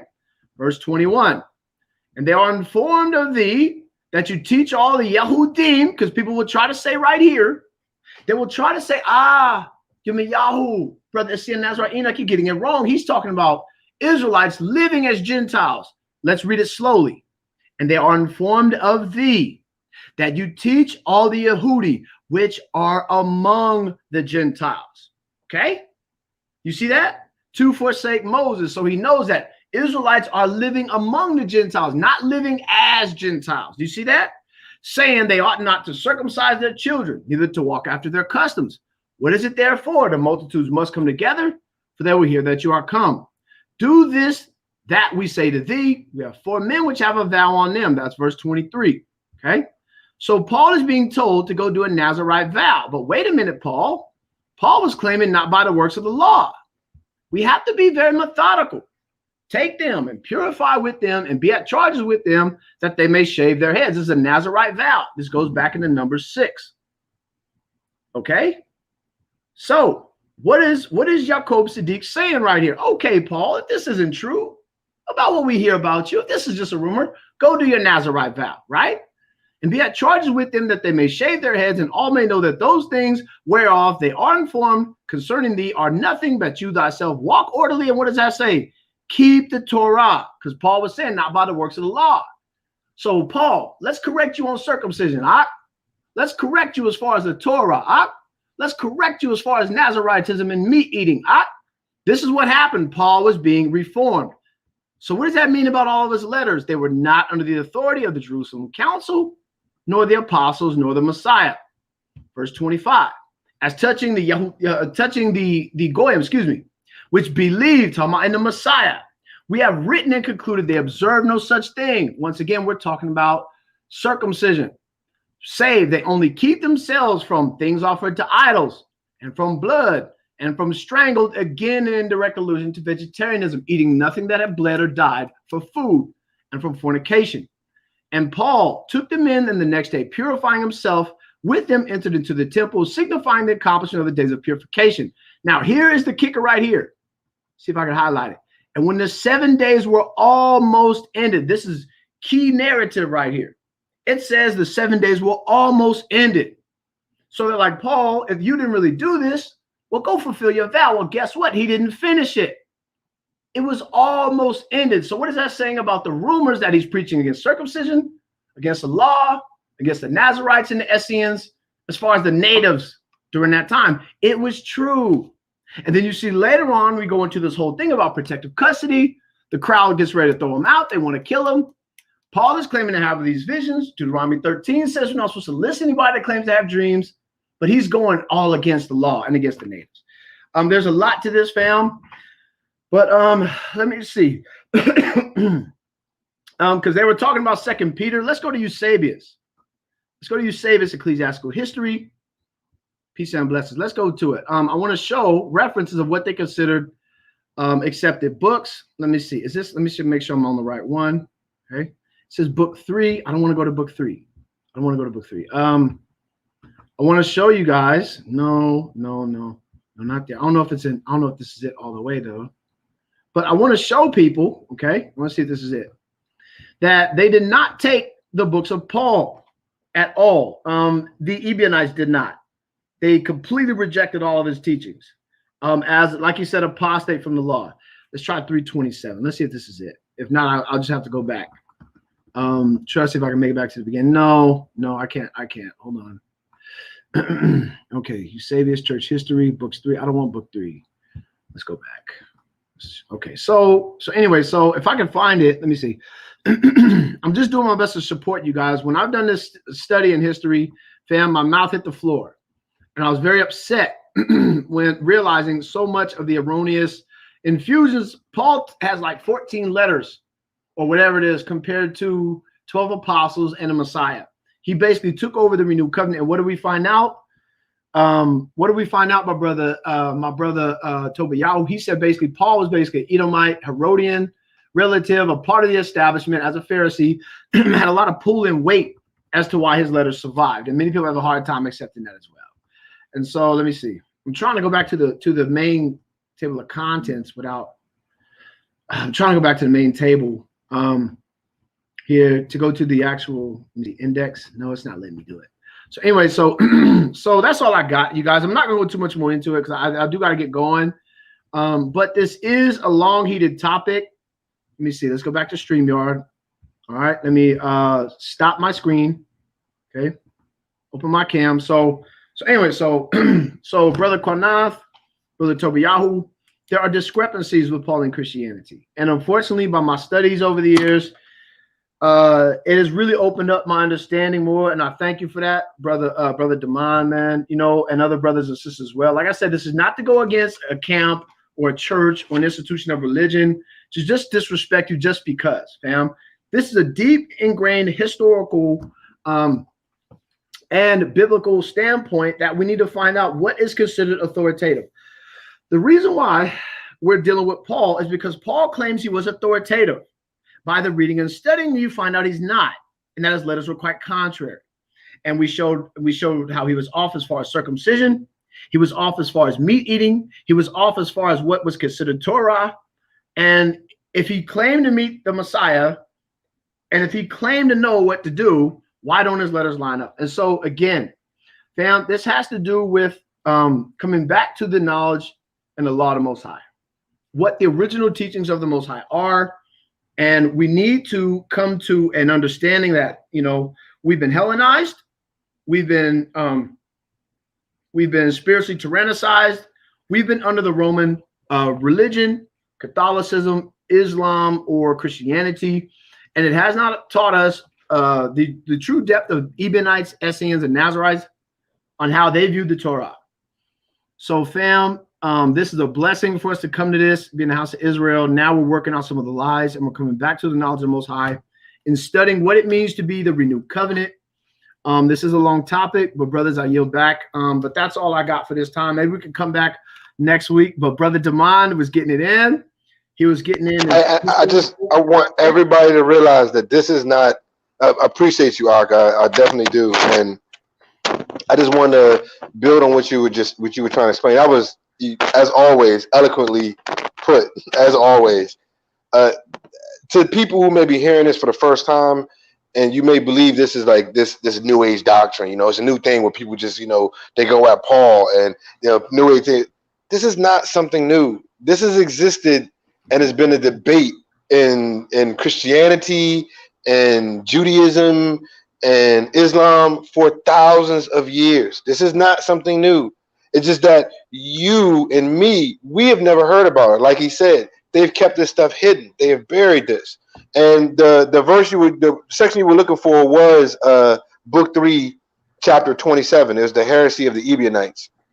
That's what it was. When he called them, he said they were they repudiated the letters of Paul. They saw him as an apostate from the law.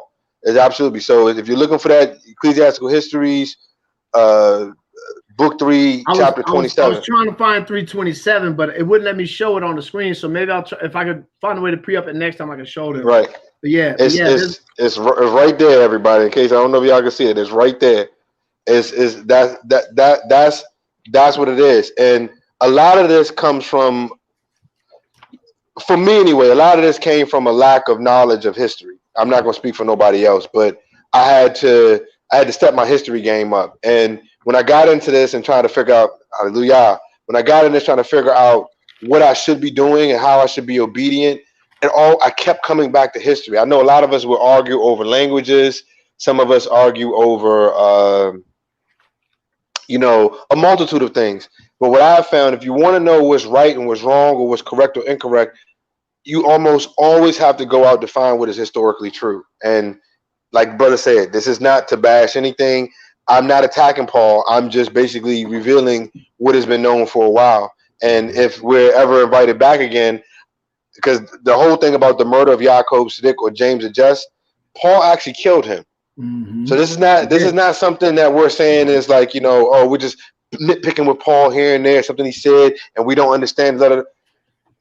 I mean, I personally feel like you'd be hard pressed to be in the day of judgment and coming on, have to answer for supporting the person who killed the Messiah's little brother, especially the one who took over for him after he left. I wouldn't want to be in that line. I wouldn't want to be in that line of questioning. I don't think I could justify that. But y'all willing, if we come back, we're able to come back, we can prove historically that he actually did murder Yaakov Siddiq. And the story of Stephen or Stephanos was just a church insertion of the murder. They just basically rebranded it. They took out Yaakov and they put Stephen in. Stephen is Greek for crown. Nazir, as Ak has already told y'all, is a thing about the crown. It's about rulership, about leadership. So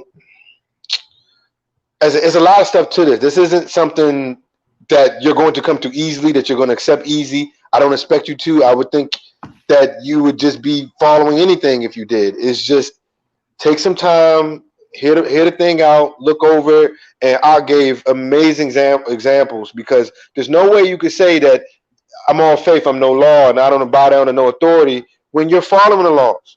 He went there, he followed the vow of the Nazarite. In another verse, he went there, he said he had to go to Jerusalem because he had to go meet he had to be there for a festival. That's in the law. You know what I'm saying? So if you're not justified by it, he's liberty, he can do anything. Why is he doing it? I'm suggesting, and my AK is suggesting, he's doing it to keep up appearances. He needed the street cred. Mm-hmm. But in reality, I don't think he really wanted to or even desired to. Mm-hmm. That's just my opinion, and I appreciate y'all. Hey, Most High bless. Excuse me, just for a second. I'm back. No worries. Yep, I'm in a deep area, so if I cut out, please forgive me. Wonderful lesson. Like I said, once again, we don't subscribe to everybody that come on our show teaching, but if anybody could dispute what they're saying, please bring it forward. And I'm gonna look at it more closely, and if I don't see something if I see something that's off to me, then I'll approach the brothers one-on-one first before we even talk about it live. That's how you're supposed to do things. And I respect the fact that they're brave to come on here and do that, because I'm sure the comment board probably was lit up like, what the hell you brothers talking about? You know what I mean? I've been trying to get on for the past half an hour, man. I'm in a bad area. So I already know. And look, brothers and sisters, please don't be mad at Qanath. This is what I've been wanting to do, man. So we could actually sit down. I tried that and it didn't work because brothers afraid to sit down and discuss. If it's of the Most High, then His truth is going to stand. Point blank period. His truth is going to stand. So thank y'all for coming on. Shasha, I'm telling you because I'm starting to lose reception again. I can tell. But hey, every Thursday, and I'm sure they're going to come on here and teach some stuff that y'all agree with. Everything won't be controversial. You understand? But this is something they feel like they need to get out the way. And F.O.P.E over here, we're going to look at it, and we would challenge the brothers backstage. And if it don't clear up, then we would challenge them openly. You know, that's how we do things. But at least we got to start somewhere so we can get to the bottom of it, like my grandmother say, the nitty gritty. So, brothers, thank you for coming on, Shasha. I'm going to let you stay on as long as you want. I don't know if y'all took Q&A yet. But yeah, I got to run. I appreciate it, though. Yeah, I got to go too. Okay, hallelujah. It's almost midnight for me. We get on next week, man. We can keep a periodic thing going, Aki. If it's Most High blessed, if it's all good, and you got time next week. Oh, praise Most High will. If anybody wants to discuss it, if anybody wants to discuss this or talk about this, please get your verses, get everything you want. I have no problem with going into the trenches with this. I have no problem. If you want to repudiate me and whatever, it's not a problem at all. We can discuss it. It's almost midnight my time. I got my children got to be up early, so I got to run right now.